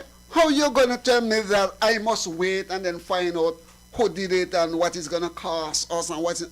I mean, this is ignorance, and these are the people that the Premier wants around him who will sit down and suck up to everything that he does because these people have some clout. And he's trying to do that to me. I'm saying, how many persons he would have influenced to accept this nonsense? These people are more, as far as I'm concerned, they are more dangerous than the Premier. But those same people would have accepted the same from the Premier of Nevis if the Premier was Joseph W. No. Okay. All right, we got to move on. On the 31st of May, that's in another week, we will mark 9 years since the Alexandria Hospital extension started. 9 years when? 9 years on the 31st of May this year. In a few days, it'll mark 9 years since the Alexandria Hospital extension work began. And you recall it began under secrecy. That's not the right word I'm looking. The contract was handed to the candidate for Nevis 1, who was contesting for CCM, Mr. Spencer Brand. And so it has been downhill ever since. All right? Now, the work proceeded for a number of years, and then you start hearing excuses after excuses why the work could not be finished. First excuse was that they're waiting on the quantity survey from this company out of Florida, and that company would have submitted that report on December 2023. All right. The second excuse, they're waiting for a technical report from the ROC Taiwan as to what it will cost to outfit the property, the building, and that report was given to them in 2024. Now, the last excuse we're hearing is that they're waiting for financing from Taiwan, in the amount of about $50 million easy to do the actual work and equipment. We have not seen any evidence or heard of any evidence that the loan application to the Taiwanese has been approved, much less being guaranteed by the federal government. All right. I doubt very much that Dr. Drew, having no sight of the increasing debt and inability for us to pay back these debt, will want to add his signature to another guarantee to increase the loan burden of the Federation of Sinkers and Nevis. So in my conclusion of the extension of the hospital extension, I pronounce it DEAD, dead. I pronounce the Alexandria Hospital extension dead. Dead on arrival. All right? There is no evidence that they will get the financing. There is no evidence that the federal government is in any way moved to guarantee that loan, that debt. And so it is conclusive, in my view, that the hospital extension is dead on arrival. And the Premier cannot escape it. He has been kicking the can down the road in terms of excuses, one after the next. We have now gone 3 years, without a single nail being driven, without a single block being laid. 3 years hiatus. It tells you clearly, unequivocally, and given all the other intervening circumstances of the loans that he cannot get, the money that's been budgeted that he cannot get from the banks, this is dead. He needs to be judged by it. He needs to be held accountable for it. To waste $20+ million of our money on this dead project because it started wrong. He handed a project to his parliamentary colleague Spencer Brand. No parliamentary colleague Spencer Brand, who was contesting under the system banner where he got the contract to design a hospital that he had no skill sets to do.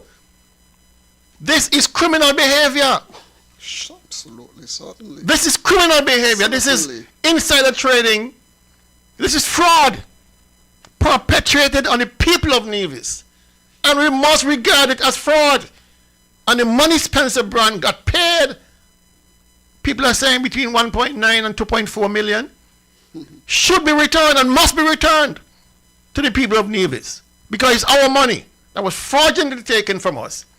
Because the gentleman knew he had no skill set, no experience, no acumen to do such a project. And the Premier and those persons who handed him this project on a silver platter, they must also be dragged into court and explain to the people of Nevis and St. Kitts this illegal action that they did. Malfeasance? They have to be held account.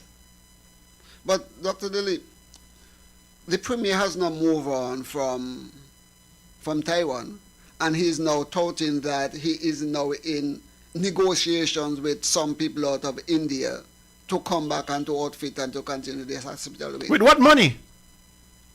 Well, he would have moved on from the Taiwanese because even if he moves on from the Taiwanese, the India going to bring the money. What Indian businessman or Indian government going to come in here with $50 million and say, hey, I love you guys, here's the money. Good afternoon, gentlemen. Just to say, Kel, put yourself in the position of a businessman or even or somebody in charge of a country. You have a Nevis Island administration that has been totally at sea with regard to the completion of any project. Worse yet, you just said in a couple of months' time it would be 9 years? Mm-hmm. 9 years. Couple of days. 9 years. Would you be taking your hard-earned money, or even if you stole it, would you be taking it to give a government that has been so reckless in developing a simple extension? It's not a hospital. It's an extension that must be hung around the neck of the and must create political mileage for the opposition, because the government, after 9 years, So who you just asked the question, which Indian businessman or Indian agency or whoever, before they give you money, you know how hard it is out here? I was working in a company and they talking about, we were doing health services provision, and they talk about hard money. You know what is hard money? Hard money is interest rate of 18 and 19 and 20%, and the hard money is driven by the fact that they are lending reckless people their money. And even so, I haven't seen anything with this degree of recklessness. So you're talking about people who would have to be paying 20% up on interest. And let me ask, who gonna give them money, Ken? Who you would imagine giving them good money? So we are implying that. So he's right. The project is dead. The Premier's idea that he's touting there, that he's in negotiation with people out of India, is another of a sham. It's not going to go anywhere. Can't. You know why it can't go anywhere? Because in the end, it still relies on the federal government's signature to guarantee the loan. You've heard Dr. Drew and his colleagues on St. Kitts say, listen, we are under IMF watch in terms of our debt to GDP. We don't want to go beyond 60%. And if you now add another 50 million on top of the 43 million that they're asking for the airport, you're now looking at 93 million. How you pay it back? How do you pay it back? So let me ask you the next question. I'm going to go back to the dialysis center that they're building. We realize that it's going helter-skelter. From all appearances, it looks like it's going to be completed. Could I infer that whoever the financier has decided that this government is so reckless and has not completed anything that they have started, that we are going to manage our money ourselves to get this thing there rather than pass it through the administration? Because there's nothing that they have done has been completed or completed within budget. What we are seeing going on at the hospital, it is clearly, this is something that is not handled by the Nevis Island administration. That is why the Premier cannot tell us what it is being built and who is financing it, because he was financing it, you have told us. The issue, the problem here is, and you have to give Dr. Drew some slack in this one. The federal government some slack in this one, because if we are to judge the performance of the NIA on the Mark Brantley system, where every project has gone south, where every project is overrun by cost and overrun by time. Oh.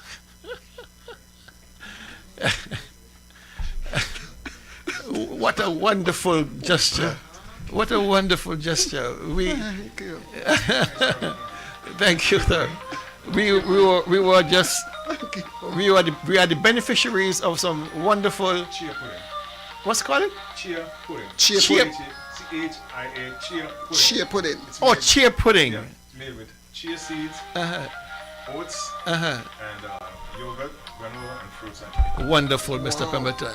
Errol Pemberton does. It's a meal in itself. It's a meal. Breakfast, you can whatever time you want to eat, but best is good. Believe me, I'm gonna. Fill you up, keep you. I need this right now. I'm telling you, I need this right now. Right on time. You're right on time. Right on time. Thank you kindly, sir. Thank you. All right, man. And all right, and I saw Dahlia Sheriff just brought some black pudding for us. Mm-hmm. For me, actually. It's for you. I thought you told me you retired. I tried. You're addicted. Thank you. All right. You're addicted. All right. That's a sinner one. Good afternoon, on target. Yeah, good afternoon again. Yes. Let me ask you, you wasn't under IMF watch some time ago till they had to bring in this thing they call BAT force to pay down the debt. But how come you under IMF watch again?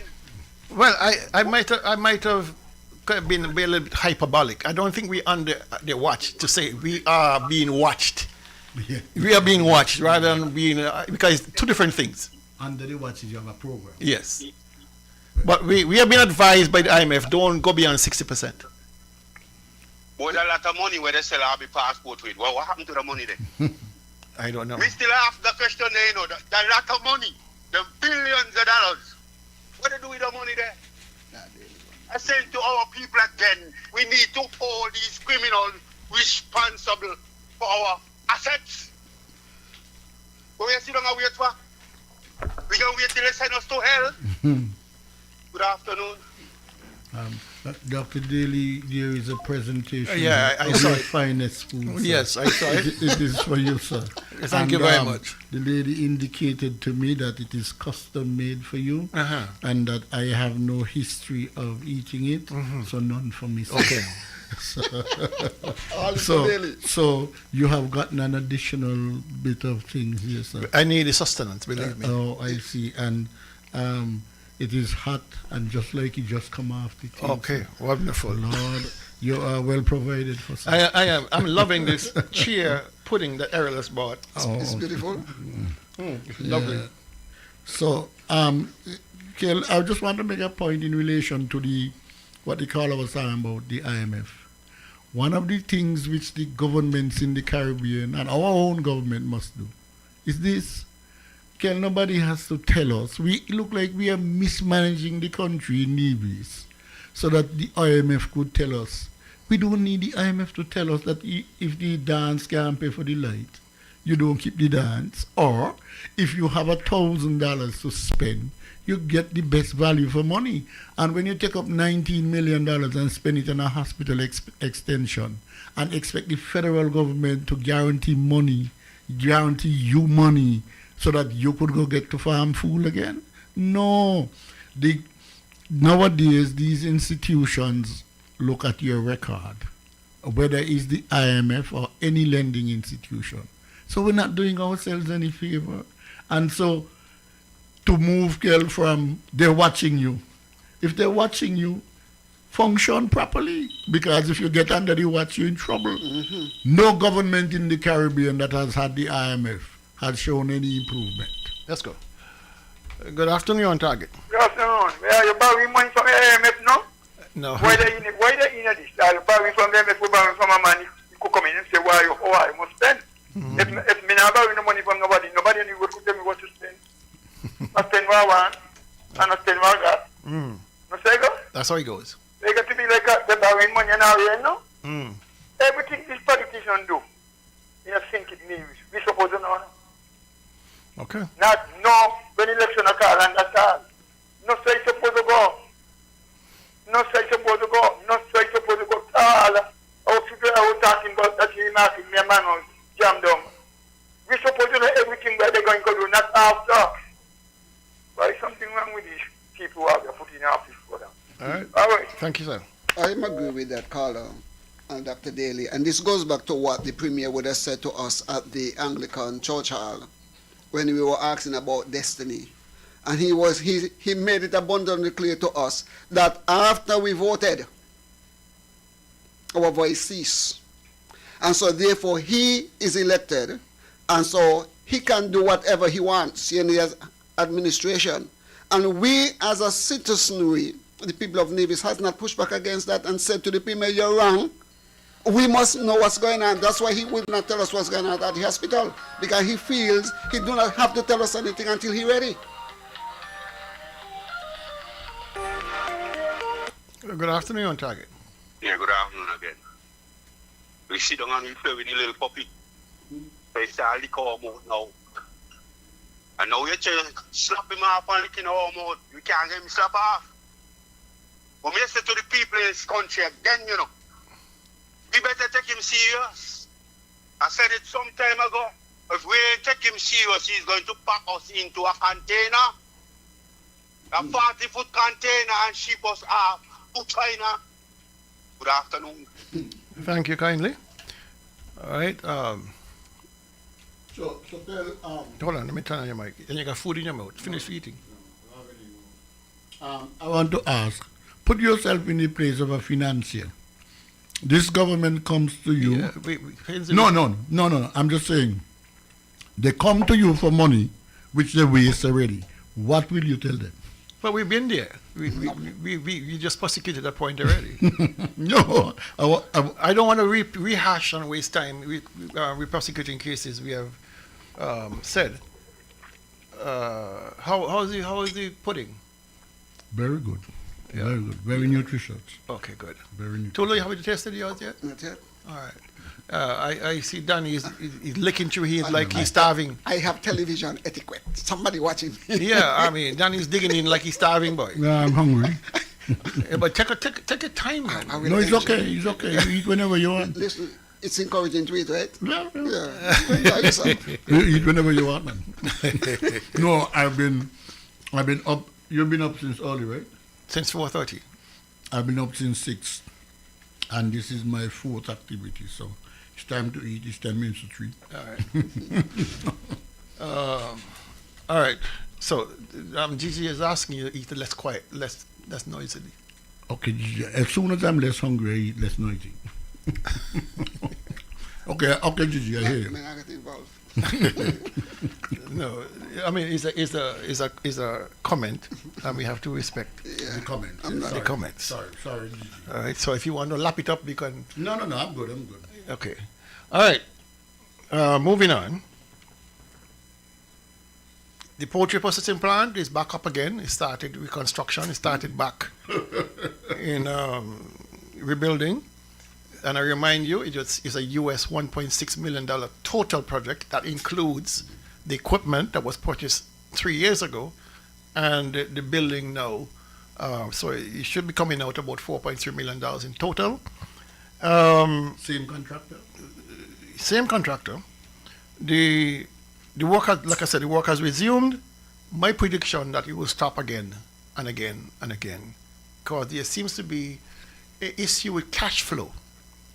Normally, projects of this type are handled through the Ministry of Agriculture, through the PH's office, and I have seen no indication that it is being handled thus that way. So it leads me to conclude that the ministry has nothing or little to do with this project. I know for a fact the Department of Agriculture has nothing to do with this project. They have no idea what's going on. They have not been brought into the conversation. That is a fact.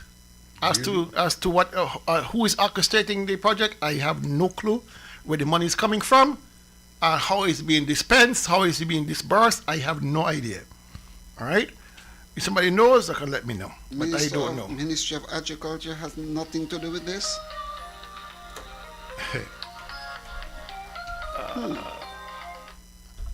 Good afternoon, Target.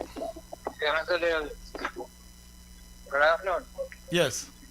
Could you get me up ready for 2 minutes? Please let me talk to you. I'm not hearing you clearly. You could please take me up ready, let me talk to you for 2 minutes? No, not at this moment. Maybe after the show. No, something I tell about your water tank. The water tank. Can you guess me? Really? Yeah. I want to tell something about your water tank. Okay, I'll call you. Okay. All right. Yeah. No, the reason I brought up this project because the Premier would have posted about the success of the Guyanese government under President Ali, who erected 3 magnificent broiler production facilities in Guyana. Each one capable of holding 45,000 broilers. Each one. And he constructed 3. The government invested and built 3 state-of-the-art, 900 feet long, 50 foot wide broiler production units, each holding 45,000 chickens. The annual output for each house between 700,000 and 900,000 pounds. Each one. Okay, you remember these birds coming to slaughtering weight 6 or 7 weeks. Typically 6 for the males and 7 for the females. Each house. 700,000 to 900,000 pounds. But they have done more than that.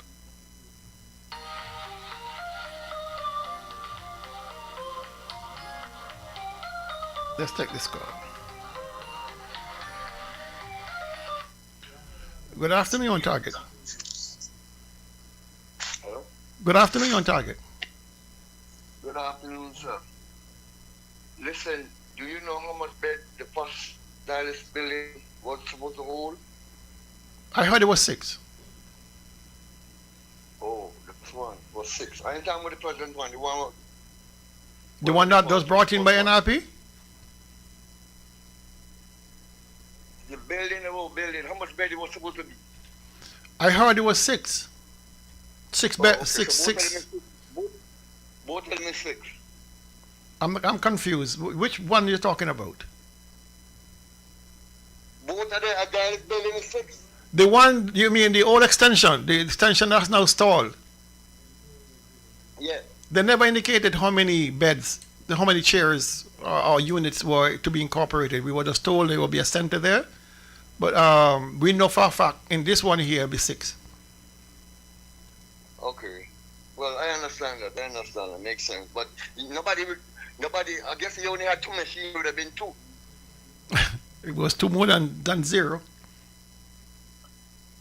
Yeah, but I'm telling you, if it's only 2 machines, that means they were billing for 2 then. Yeah, basically. Okay. Listen, I want to give you all a little tip about public speaking. Do you know people get paid 400,000 just to give a speech? Hello? Yeah, what are you referring to? I'm telling you that public speaking, right? Some people get 400,000 just for 1 hour. Yes. And I don't understand this. These guys, I think I don't want to criticize the panel, right? But public speaking have some kind of discipline in it. First of all, bad public speaking is when you ask a question in the middle of a sentence. And these guys keep doing it all the time. I don't understand. And I am on the phone and you all having a discussion in the studio. This will make it stupid. You have a particular complaint? I'm trying to follow your logic, but I'm not getting. Yeah, but I see you speak. Well, maybe I should turn off the TV because when I'm speaking, I see you all having conversation in the studio. I think that's disrespectful. There's a delay. There's a delay between what you're hearing and what you're seeing. Okay, that makes sense. But I'm giving you a tip about public speaking. You don't ask a question in the middle of a sentence.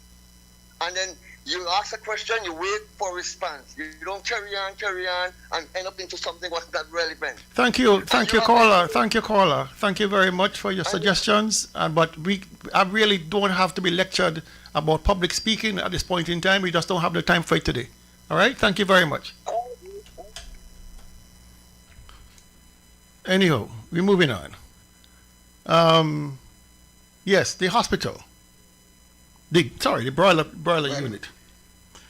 So we're looking at a revenue stream for each house of $800,000 per year. Here on Singleton Nevis, the data indicates that we import annually between $20 to $40 million worth of broiler meat per year, mostly from Brazil. Second place is the US. And what am I bringing up this for?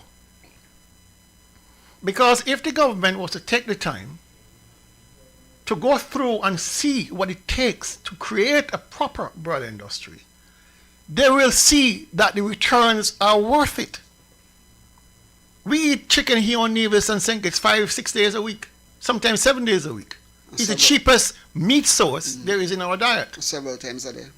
There you go. All right? And so the plant that they're building, they said they have a throughput between 5 and 10,000 birds per week. That will give you about 2 million pounds per year. That's still a drop in the bucket to what we bring in.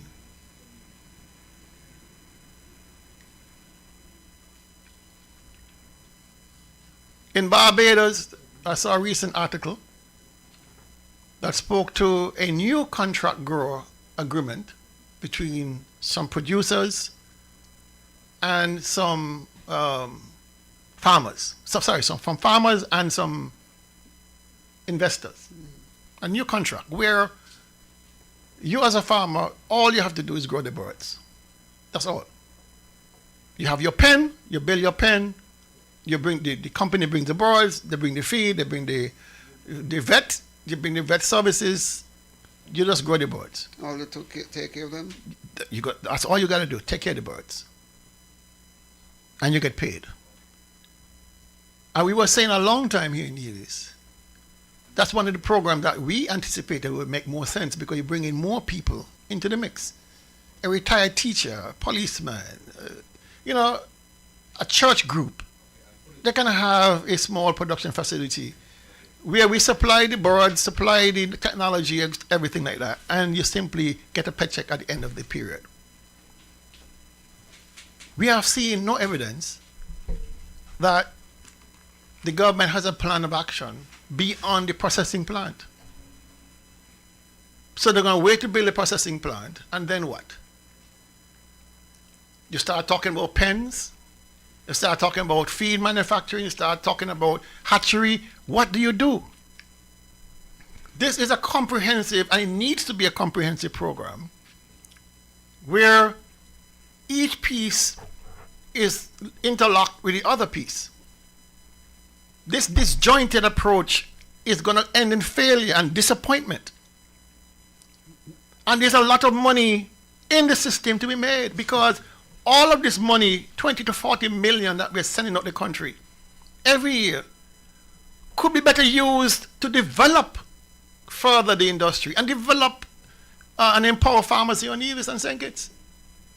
Why is it that we always shortchange ourselves looking elsewhere for deliverance, rather than having the faith in our own people to do these things? All they need is a workable infrastructure, a workable program to get the job done. This is not rocket science. And I don't understand why we are treating it as if we have no sense. The government need to understand you cannot stand on one leg with this kind of industry. You don't have an industry. You have a processing plant. That's not an industry.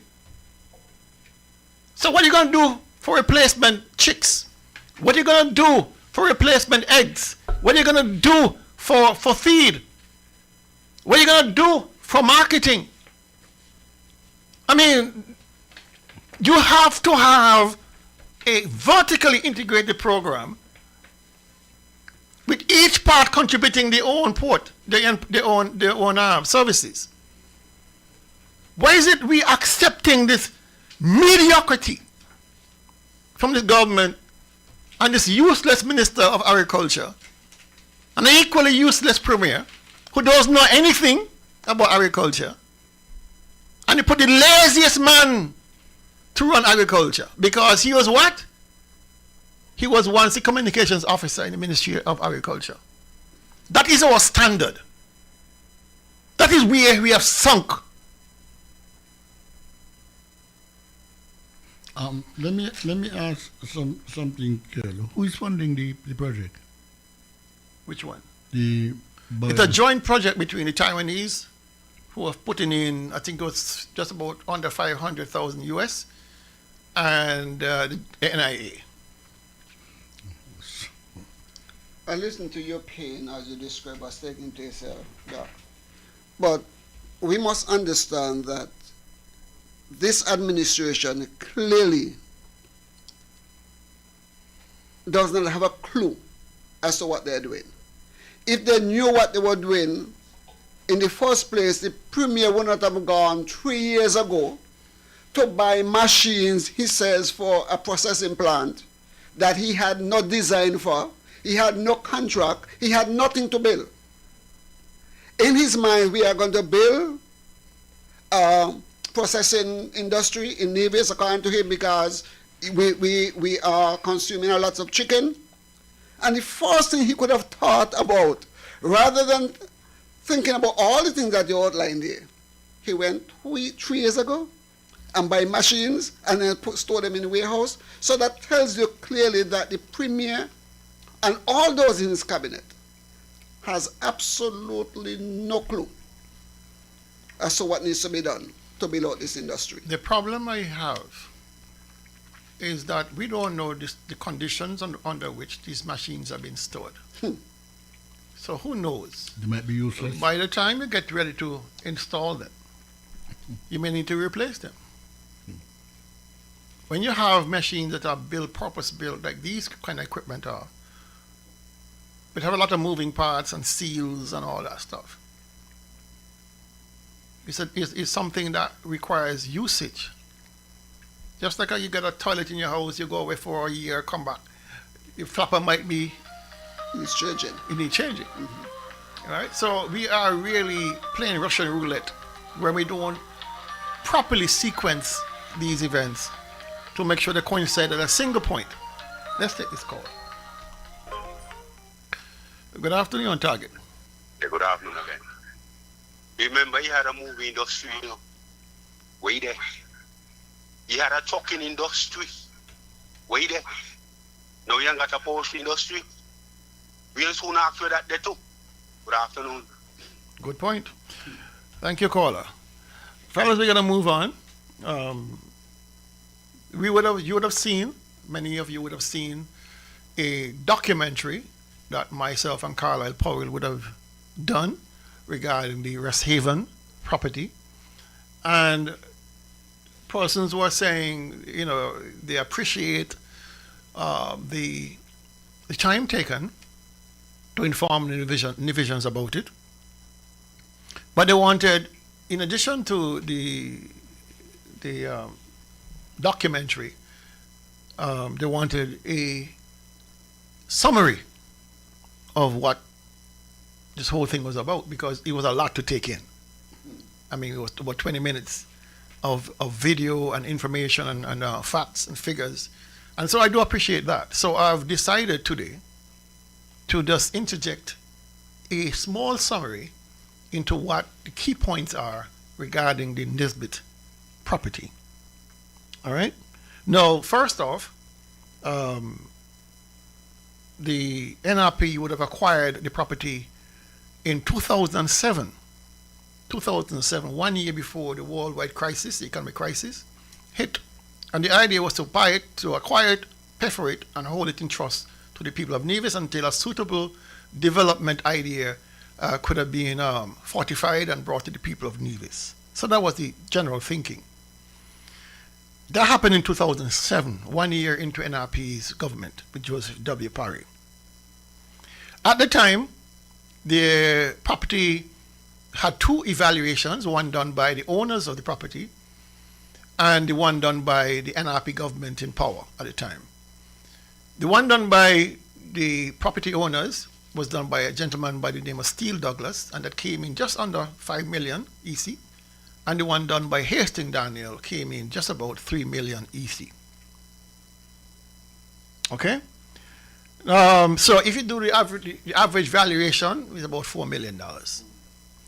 You would have heard Carlisle mention the fact that the property was bought at an upset price by Rams at auction for $2 million. But that deal was deemed illegal by the Privy Council and squashed. So it's back to square one. So the idea, the fact that Ramos was able to purchase a property for $2 million tells you that there was a lot of room to maneuver up by the owners of the property, the contested owners, which is Rams and the Nisbets, for the property. And $4 million is a far cry from $2 million, which you believe they would have accepted. Point number 5. In 2013, January, NRP lost the government, and in the incoming government of Vance Amory took the power. And as we always say, governments are continuous, and you would have expected them. They would have looked at the project, understood the significance to Nevis, and go ahead with the deal to acquire the property in good faith and pay off the $4 million or whatever is negotiated. I think it's finished, Hensley. Hensley, I think it's finished. I am in a position to tell. It's very distracting. Yeah? Yes, it is. You're on camera and people are watching you clean a bowl. No. I'm finishing up my meal. Go ahead.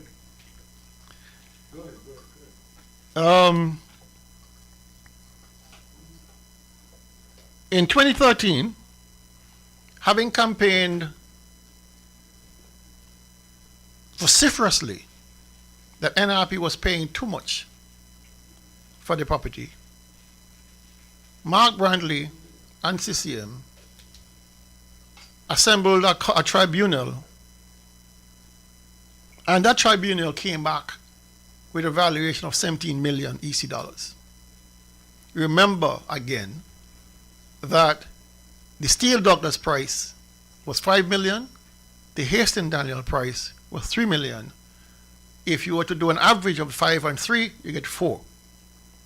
The valuation brought in by Mark Brantley and his tribunal was $13 million more than expected.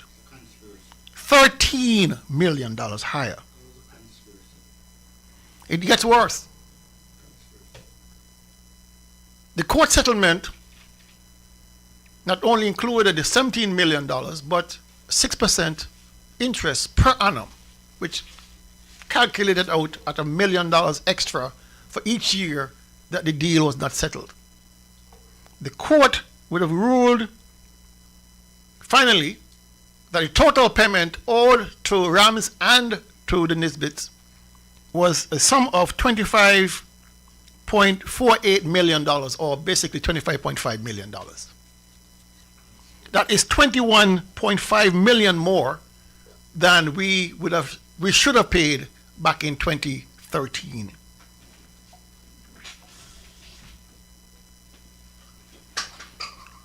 The final point, that in 2022, the NIA settled with Rams and paid Rams $22.5 million and paid, well, we're not certain whether the Nisbets have been paid. We see no evidence that the Nisbets have been paid. They are $3 million.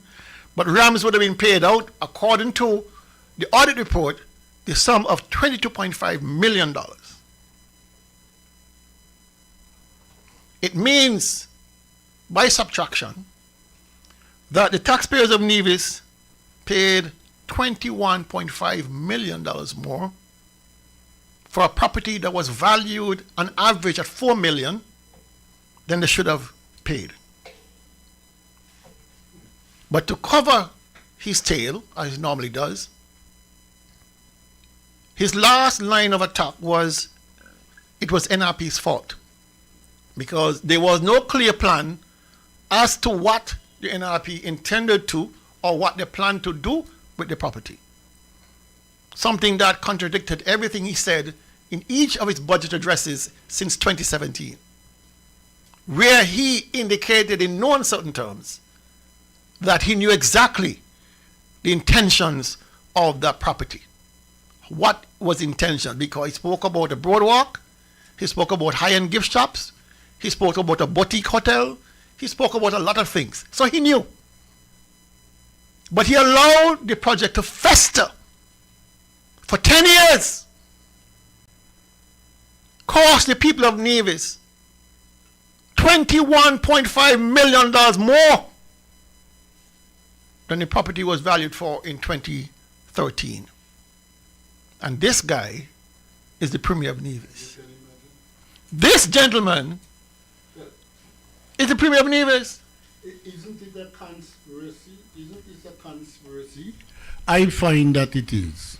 If you have two valuations before you, one for 5 million, one for 3 billion, you go to a third company or entity to bring another valuation, and you accept a valuation of 20-something million dollars ahead of the four, it means to tell me in much the same tempo where you allocate the funds for the contract to the hospital, you are doing this again to allocate money to people. This is highway robbery.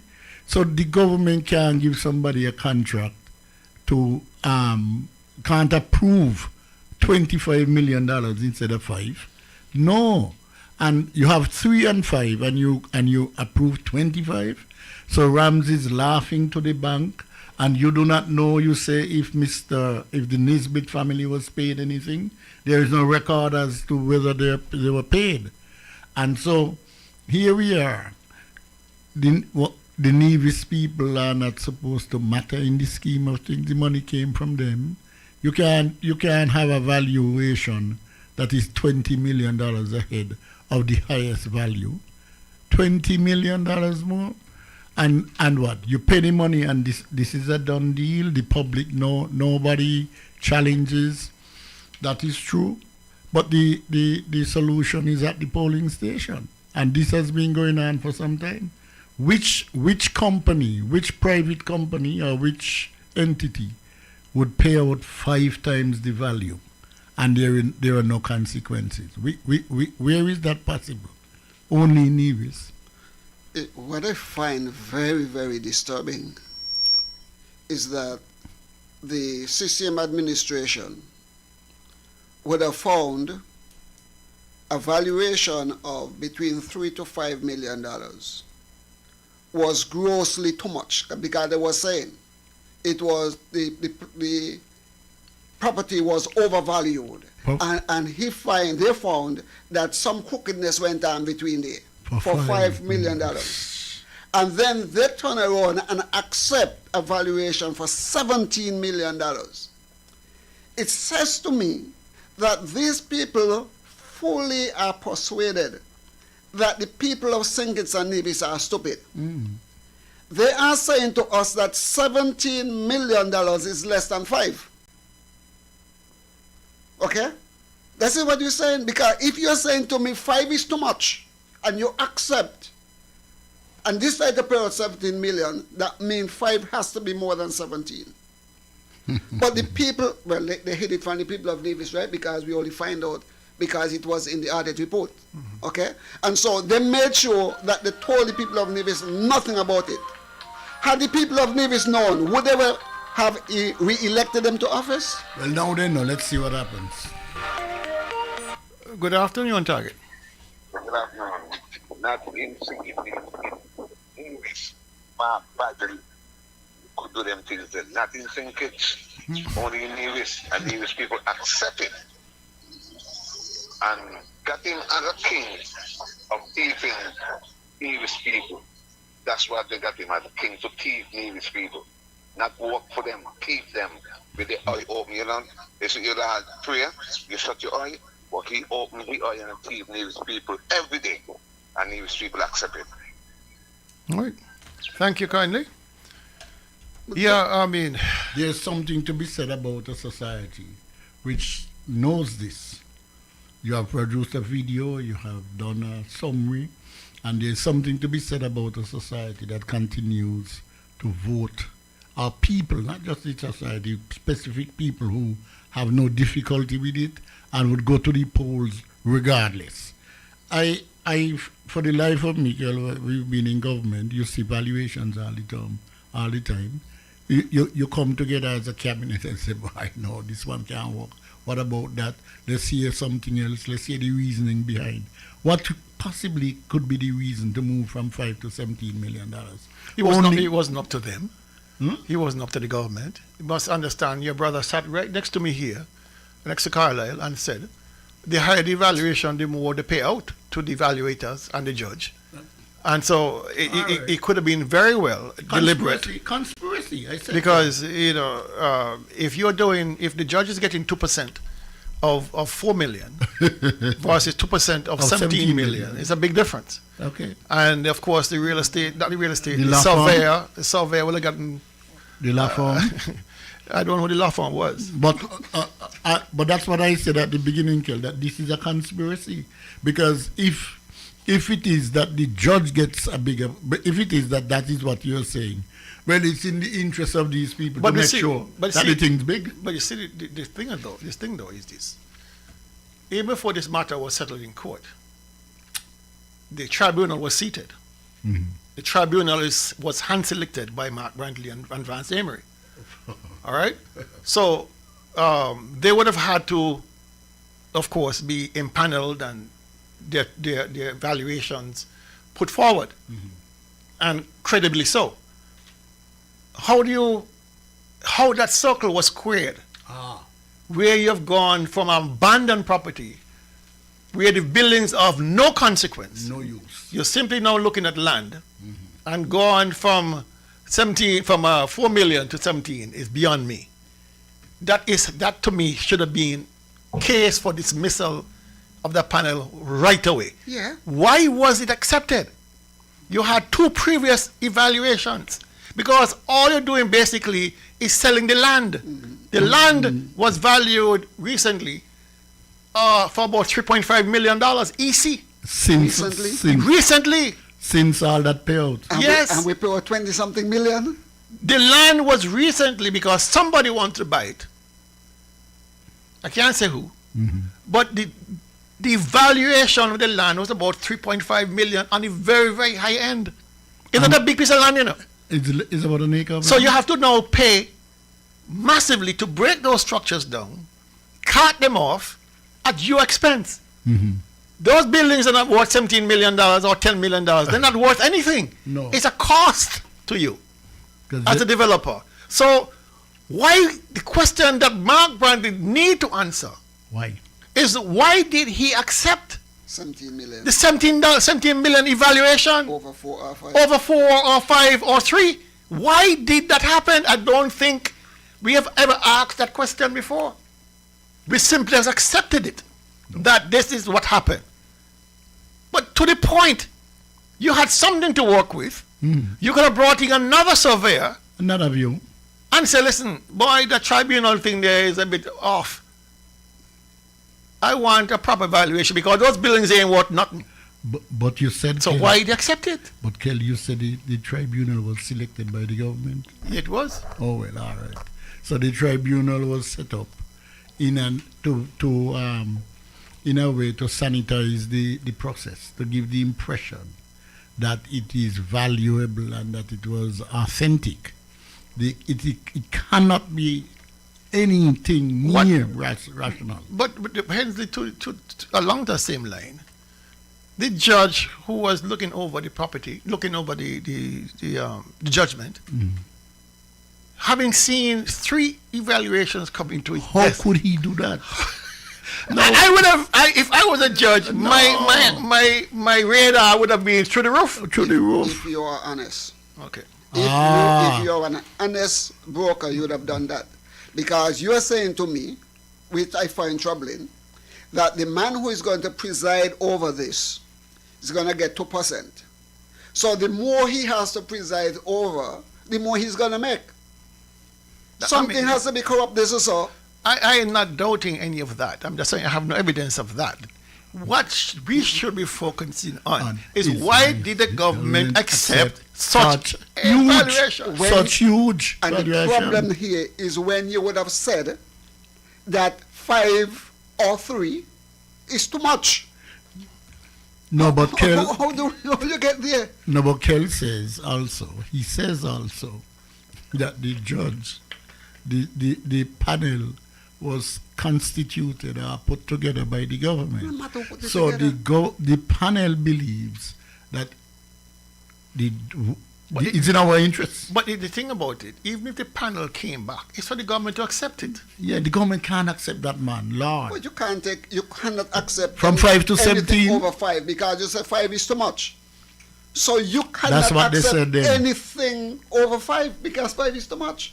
And it's not 6, it is 17. But see the trouble, Kel, you just made a point there to say that it was recently valued at 3.5. At 3.5, and that is at the high point. At the high end. At the high end. So you're saying, so if you're talking 10, 12 years ago, this valuation was way, way out of whack, and a government can't tell the public that I had 3 cases, 3 million, 5 million, and 17 million, and I take the highest one? In the interest of who? I listened to a clip from Professor Lamumba out of Kenya yesterday. He's one of my favorite go-to guys.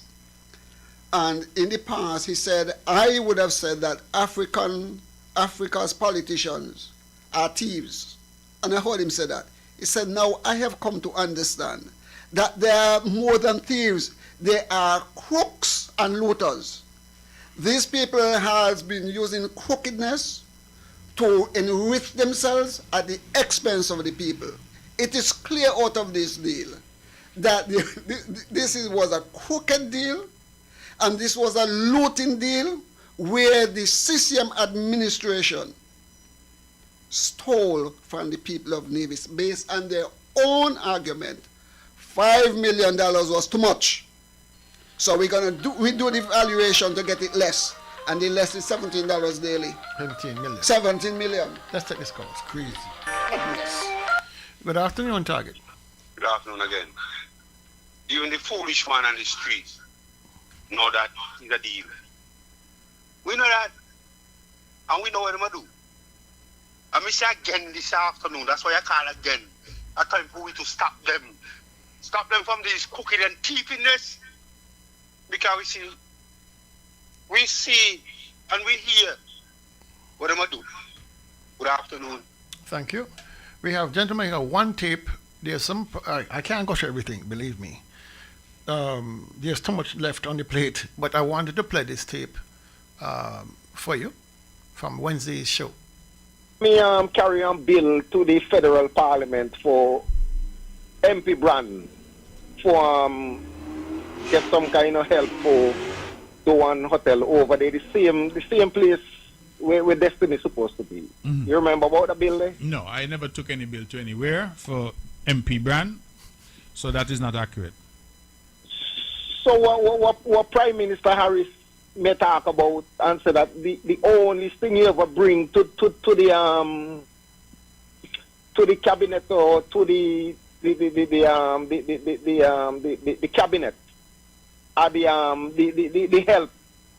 help for MP Brand for the hotel out of the southern site out there with Destiny. So why you asking me what Harris say? You gotta ask Harris about what he say.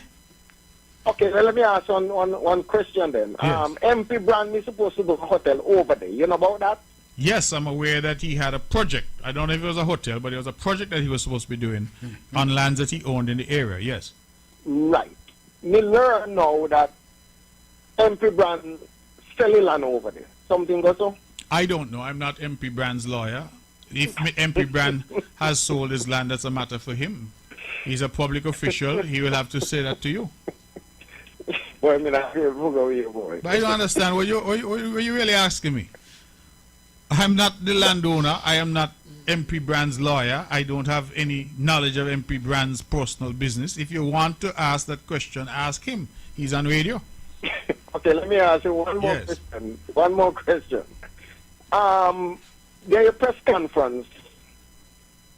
You may peddle that that Janice fell land out of the same place where Destiny is supposed to. Yes, that's the fact. Yes. That's a fact. Okay. Did Janice sell land her persona, or did she get one advice to sell the land? Which one? She get advice to sell the land? Yeah, ask me. Well, I wouldn't know. You have to ask her that. But you read one will. You just asked me if the lady got advice to sell a land. How I could answer you that, sir? Okay, all right. So just wait now. You read one will. Yes. And say that when the land is sold, give Janice this. You remember the will that you read out the Wednesday? 5 acres of the land will go to Janice Daniel Hodge. 5 what? 5 acres of the land. Of the land? Yes. And that's what you read tonight. So what are you reading tonight then? No. You read when the land is sold. Yes. Give Janice that. Give her what? Give the reward. What is the reward? What is the reward? You seem to have a... The reward is not the reward, no me land. The reward me supposed to be monetary. And what the money was for? No. What the money was for mango? No. Premier Brand. No, I'm asking you a question. Was the money for mango? Well, the money for mango or not, that is not the point. The point I is, see. you know, me supposed to get no land. You know, reading night to us that Janice will get 5 acres of land. Carla, what is the point you're making? The point that me make is that the will, according to what you read, Janice never owned the land over there. Carla? Yes. I see. And what you read, you know. Carla, Go ahead. Some matters I suggest you leave alone, yeah? Go ahead to the next topic. No. Stop pedal that they are Premier Brand. Stop pedal what, Carla? You mislead the public. Carla, if you don't understand how land and how things work, then don't call in the radio to argue with me. Okay? Premier Brantley. Do not call in to argue with me if you don't have no understanding of how land works. And I'm telling you, based on what you're saying, you really are out of the out of the park right now. Okay? Premier Brantley. So leave that alone. You did not read. Caller, the banner struck up. The banner struck up. Caller, the banner struck up. We have to go. Caller, the banner struck up. We have to go. So you. What do you say to a man like that? Trying to make people feel less than. No, he enjoys. He figures, he knows exactly what the caller was talking about. He might have used words that are not traditionally, spoken of, or reward and stuff like that. But he knew exactly what the caller was talking about. Janice never had any land to sell. The Premier knows that. He knows exactly what the caller was trying to get to, but he was so put back that he felt he had the only way out is to insult or try to insult. But I appreciate the gentleman for sticking to his guns. You were misleading the people. You're misleading the people. He should call you a liar. Because you read the will and said, in the event that the land is sold, 5 acres, the value of 5 acres goes to Janice Daniel Hodge. And he knew exactly until talking about, you don't understand these things? Really?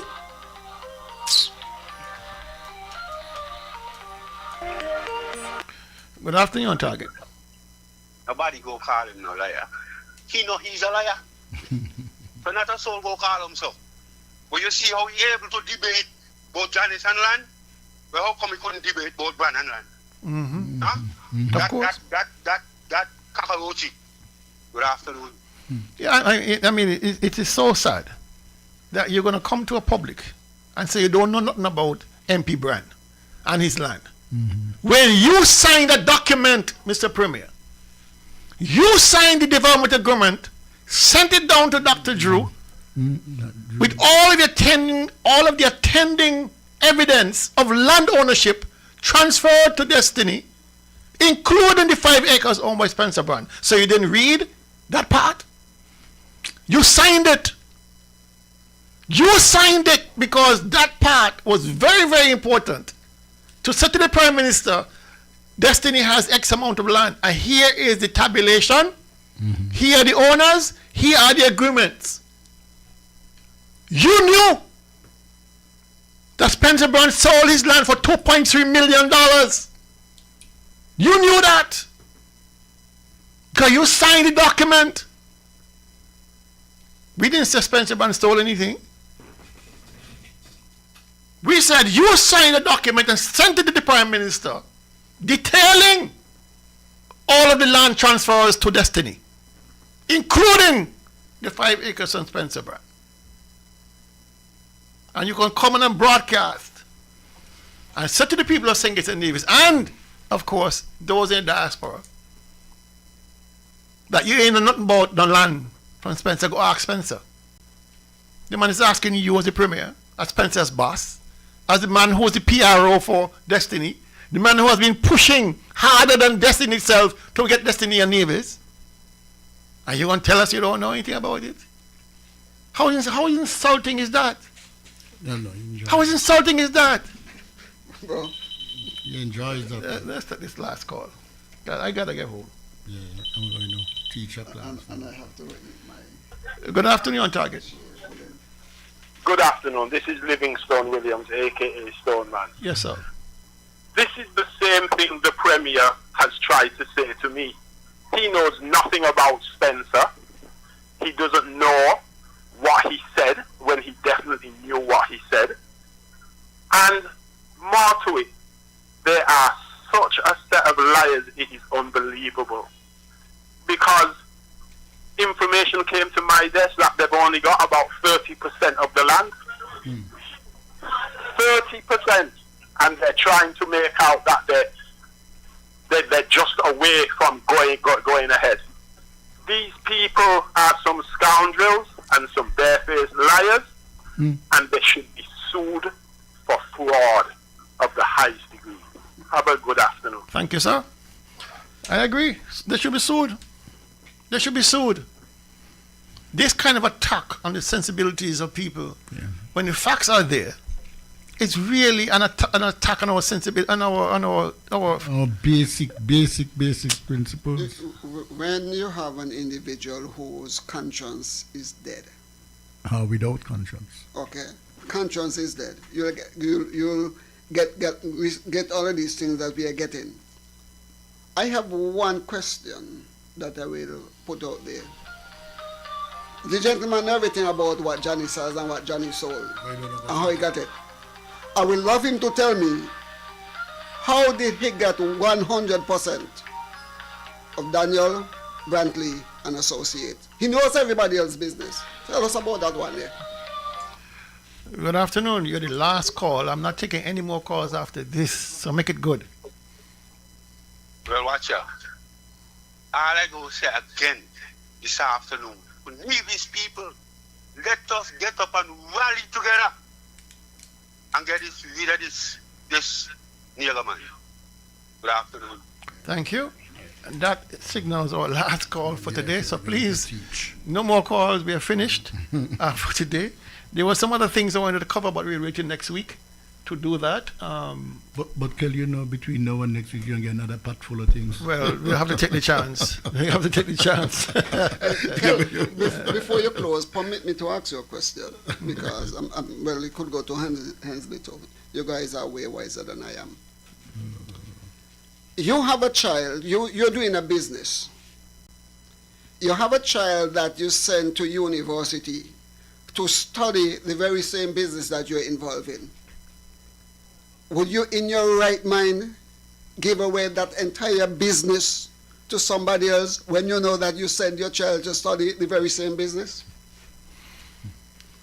Pause it there, sir. He say, watch me and blow. He say, we wiser than he. The question is too hard. I want to read. You guys are brilliant. I just want to read into the record a comment by Charles Gaskill.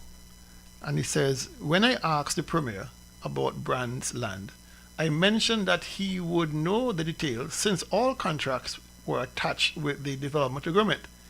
He attacked me instead of answering. Playbook, nah, change. That's what he does. Exactly. When he's cornered like a rat, when he attacks. Facts are stubborn. You can't change the facts. So what you do, okay, as you say, is the standard approach.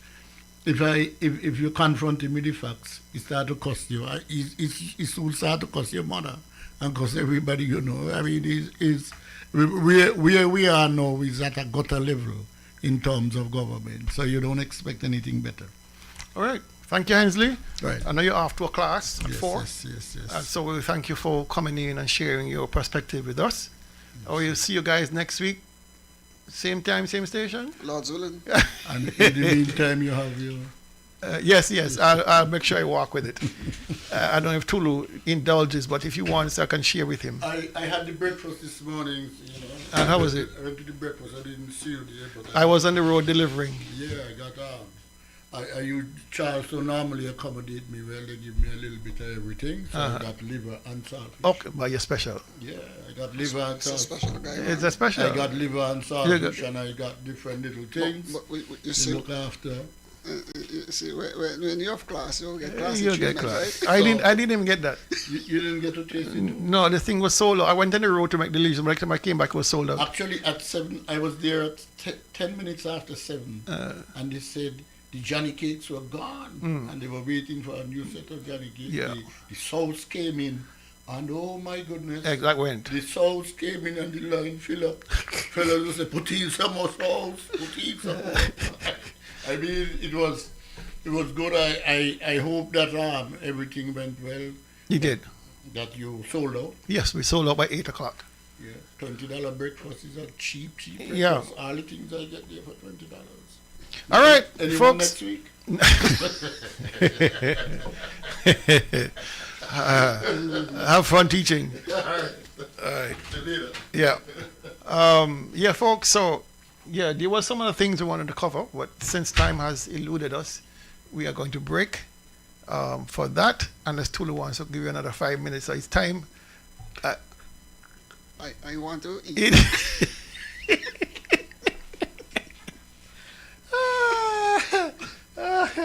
Anyway, folks, Tulu say he is hungry and he's looking at his cup of chia pudding and he can't stand not having it in his tummy.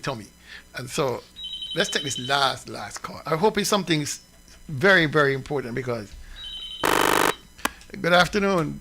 Good afternoon, gentlemen. Hi. Doesn't the NIA have, isn't something akin to the director of audit that audit government accounts? Yes. There is. Yes. So wouldn't this have come up in an audit report? Which one? Which audit report? No, what particular aspect of you wanted to audit? Well, the fact that the NIA paid out. Oh yes, it was in the audit report of 2023.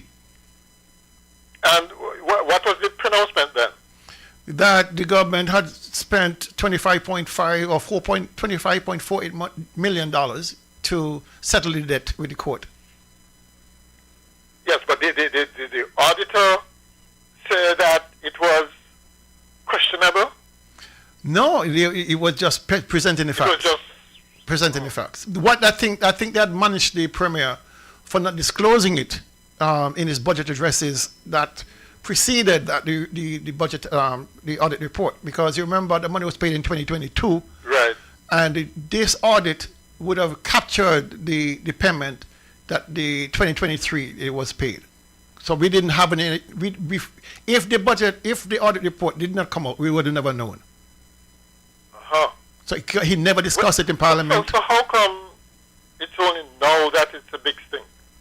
It's been a big thing for a while. It's just that we did a wonderful documentary to kind of tabulate all of the pieces of information. And so it's resurfacing as a big stink, because when you start seeing what the property was valued for in real time and what the government was forced to pay by the court, it's significant. It's $21.5 million difference. I don't know how get away from these things. I don't know either. How it could come up in the first place, something like that, because the audit report would be a year late. Yes. Isn't there something akin to a public accounts committee, for instance? There is a public accounts committee provision for the Parliament. The leader of the opposition in the local Nevis Island Assembly is the chairperson of that committee. But as you know, the Premier has made sure that there is no leader of the opposition, because that position should have gone by default to Dr. Hodge. But he is sticking to the rules, according to him, refusing Dr. Hodge's request and bucking against precedent. That that sounds to me like malfeasance. It is. It's there at the NIA level as well as the federal level. Mm-hmm. I mean, I don't understand how both the Premier and the Prime Minister could feel comfortable operating a government without a public accounts committee. And, and proceed as if it's business as usual, as if it's no big deal. I just don't understand it. These two committees, whether the Public Accounts Committee on St. Kitts in the Federal Parliament or the Public Accounts Committee here on Nevis, in the Nevis Island Assembly, these are the most powerful committees there are in the parliament. Of course, The because most they can actually consequential. go into, they can actually go to ministries and demand answers. They can subpoena evidence, they can subpoena witnesses, they can do a lot. Right, and in real time too. In real time. Because, well, I'm not sure if that's true. I think, wasn't there amendments that meant that the Public Accounts Committee could only look at what the auditor presented? I think that was in the federal parliament that they were trying to put that stipulation in. I'm not certain whether they succeeded. But even so, even if they can only look at what the auditor general would have put in into his report, never mind, it's still very good information, because these are government employees. The audit report is generated by a department in the government. You understand? Yeah. And they have to be impartial. In terms of timeliness, though. Yeah, the timeliness is difficult. What it means is essentially they're operating after the fact. Yes. You know, that's the unfortunate thing about it. That's the unfortunate thing, but it doesn't change the fact that we were deceived. We were not consulted with this payout of 25.5 million. That's a lot of money. I mean, that's not no strings. That's a lot of money. That is what I can understand. And you know, I sometimes wonder if it's a messaging problem where ordinary people, the taxpayers, just don't know these things. I can't see them knowing these things and just sweeping it under the rug. You know? But caller, recall what happened in the federal parliament in the budget presentation in December in St. Kitts, where Dr. Harris, having had sight of the audit report, was able to tell the people of St. Kitts and Nevis that the federal government, the Dr. Drew government, loaned what do you call the place over there? Marriott, $27 million tax-free. Interest-free. And Dr. Douglas, who got up on a point of order to challenge that, had to sit down with egg on his face, because he himself did not know that a deal like that had happened. And that's what I'm saying. You need real-time information to forestall these things. You know, not wait until a year after and it comes up, and it's still a big deal. But you know, the implications. I mean, it's a fait accompli, so to speak. Yes. You know, it's been done. The bad deed has been done. And caller, this is where it's important to have seated the Public Accounts Committee of the Parliament. You need that, because in real time they can see and investigate and deal with this matter and bring it to the public.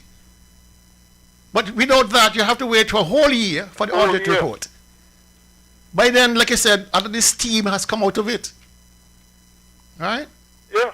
Because there's no way in hell Mark Brantley and CCM should not be dragged over the coals for paying $21.5 million of our money, taxpayers' money. Isn't there, like in the British Parliament, a question time where the opposition can get up and ask a question? I wish. And ask for explanation. I wish. There's nothing. So just like how the ministers, they have this habit now of statement by ministers, and you get up and you campaign and all kind of things.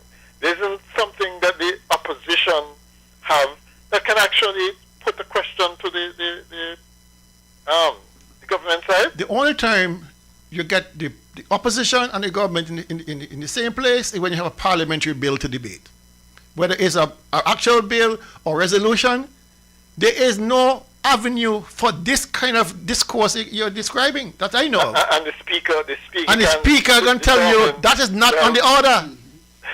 That is not on the order paper. You cannot come in here with all kind of nefarious questions to put to Parliament. This is where everything. This whole thing is so corrupt. This whole thing is so stink that you're shutting out the people who should be at the nexus of power from any knowledge of what's happening in their own government. It's deliberate. Yeah. It is deliberate until we, the people, decide we want a new system to hold ministers' account, to hold government account. We will continue ever having this discussion. Yeah, and that's the thing. All the representatives, yes, Bradley is the premier, but all the representatives don't seem to have a problem with it. You mean not one of them could get up and say, hey guys, this ain't really so democratic, you know. This ain't really so accountable. This ain't really how you run an open government. And not every one of them sit down there and allow this thing to happen.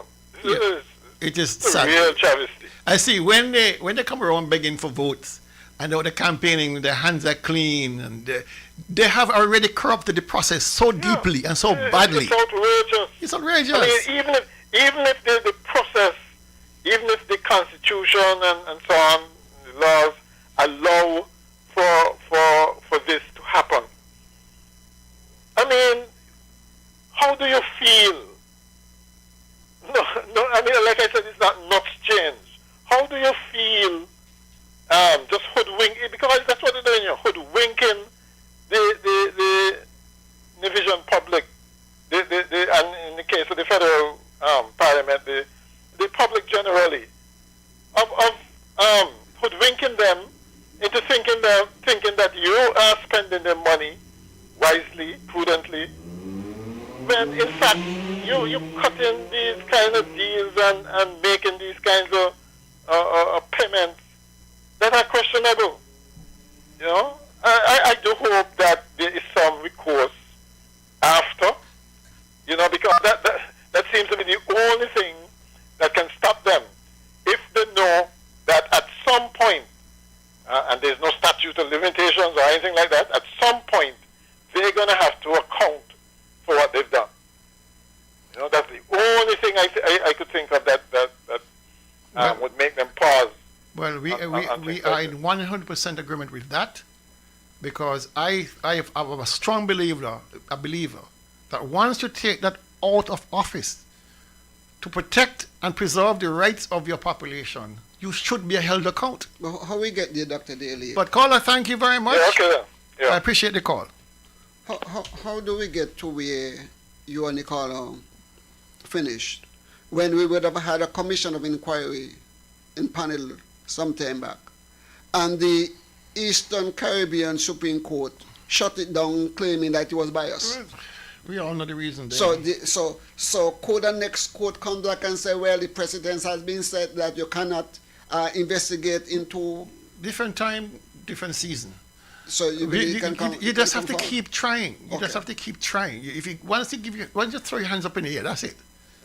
But there are things, simple things, and the caller is absolutely right. Where is Congress Maynard? Where is Jeffrey Hanley? Where is all these people who sit all the time and see these things happening? They like it so. And do nothing. They like it so. All right? So, that's it. They like it that way. Good afternoon, caller. This better be very, very good. Yes, hey, Daly, I'm sorry to come in so late. Really? You see that exchange right there with you and McMahon? That is where I'm at right now. And I've made those comments in some other quarters to some friends of mine. That ad hoc committee that you created, right, is an oversight committee. Who are they overseeing? Shouldn't they be overseeing all movements on Nevis? Anything that Mark does on Nevis in terms of coming to try to get those lands for Destiny, that ad hoc committee should know of all of it. And when that land that you said was given out with from Development Bank, National Bank, I make that correction, National Bank, Dr. Drew and the Premier both is a part of it. They know about that. And the Oversight Committee should be knowing everything that goes down. And as a matter of fact, if Dr. Drew created that ad hoc committee, and it seems like he put the pause on the Destiny movement, or the Destiny project, all of Mark's efforts over there on Nevis should cease. He should not be behind the scenes doing anything. If Dr. Drew is not corrupted, man, if he's a strong leader, he should make sure that Mark ain't doing no hanky-panky behind the scenes over there in Nevis, because By the time the election comes up, a lot of the lines will be already gone behind the scenes. And that stuff is a shame, bro. All right. Thank you, Those guys can't do this shit nowhere else but St. Kitts and Nevis. But thanks for taking my call, man. You have a good day. You too, man. All right, folks, that's it. We're done. I'm just ready to get started. You are Mr. McMahon. We are out this time. We're done. Nobody called me. I got home. That's one thing that I keep hearing. Lord. One thing. We want we land. We want we send. Everybody to that we going hold on today.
I got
information, entertainment, and inspiration. Keep listening to 2020 Vision Radio. 102.1 FM.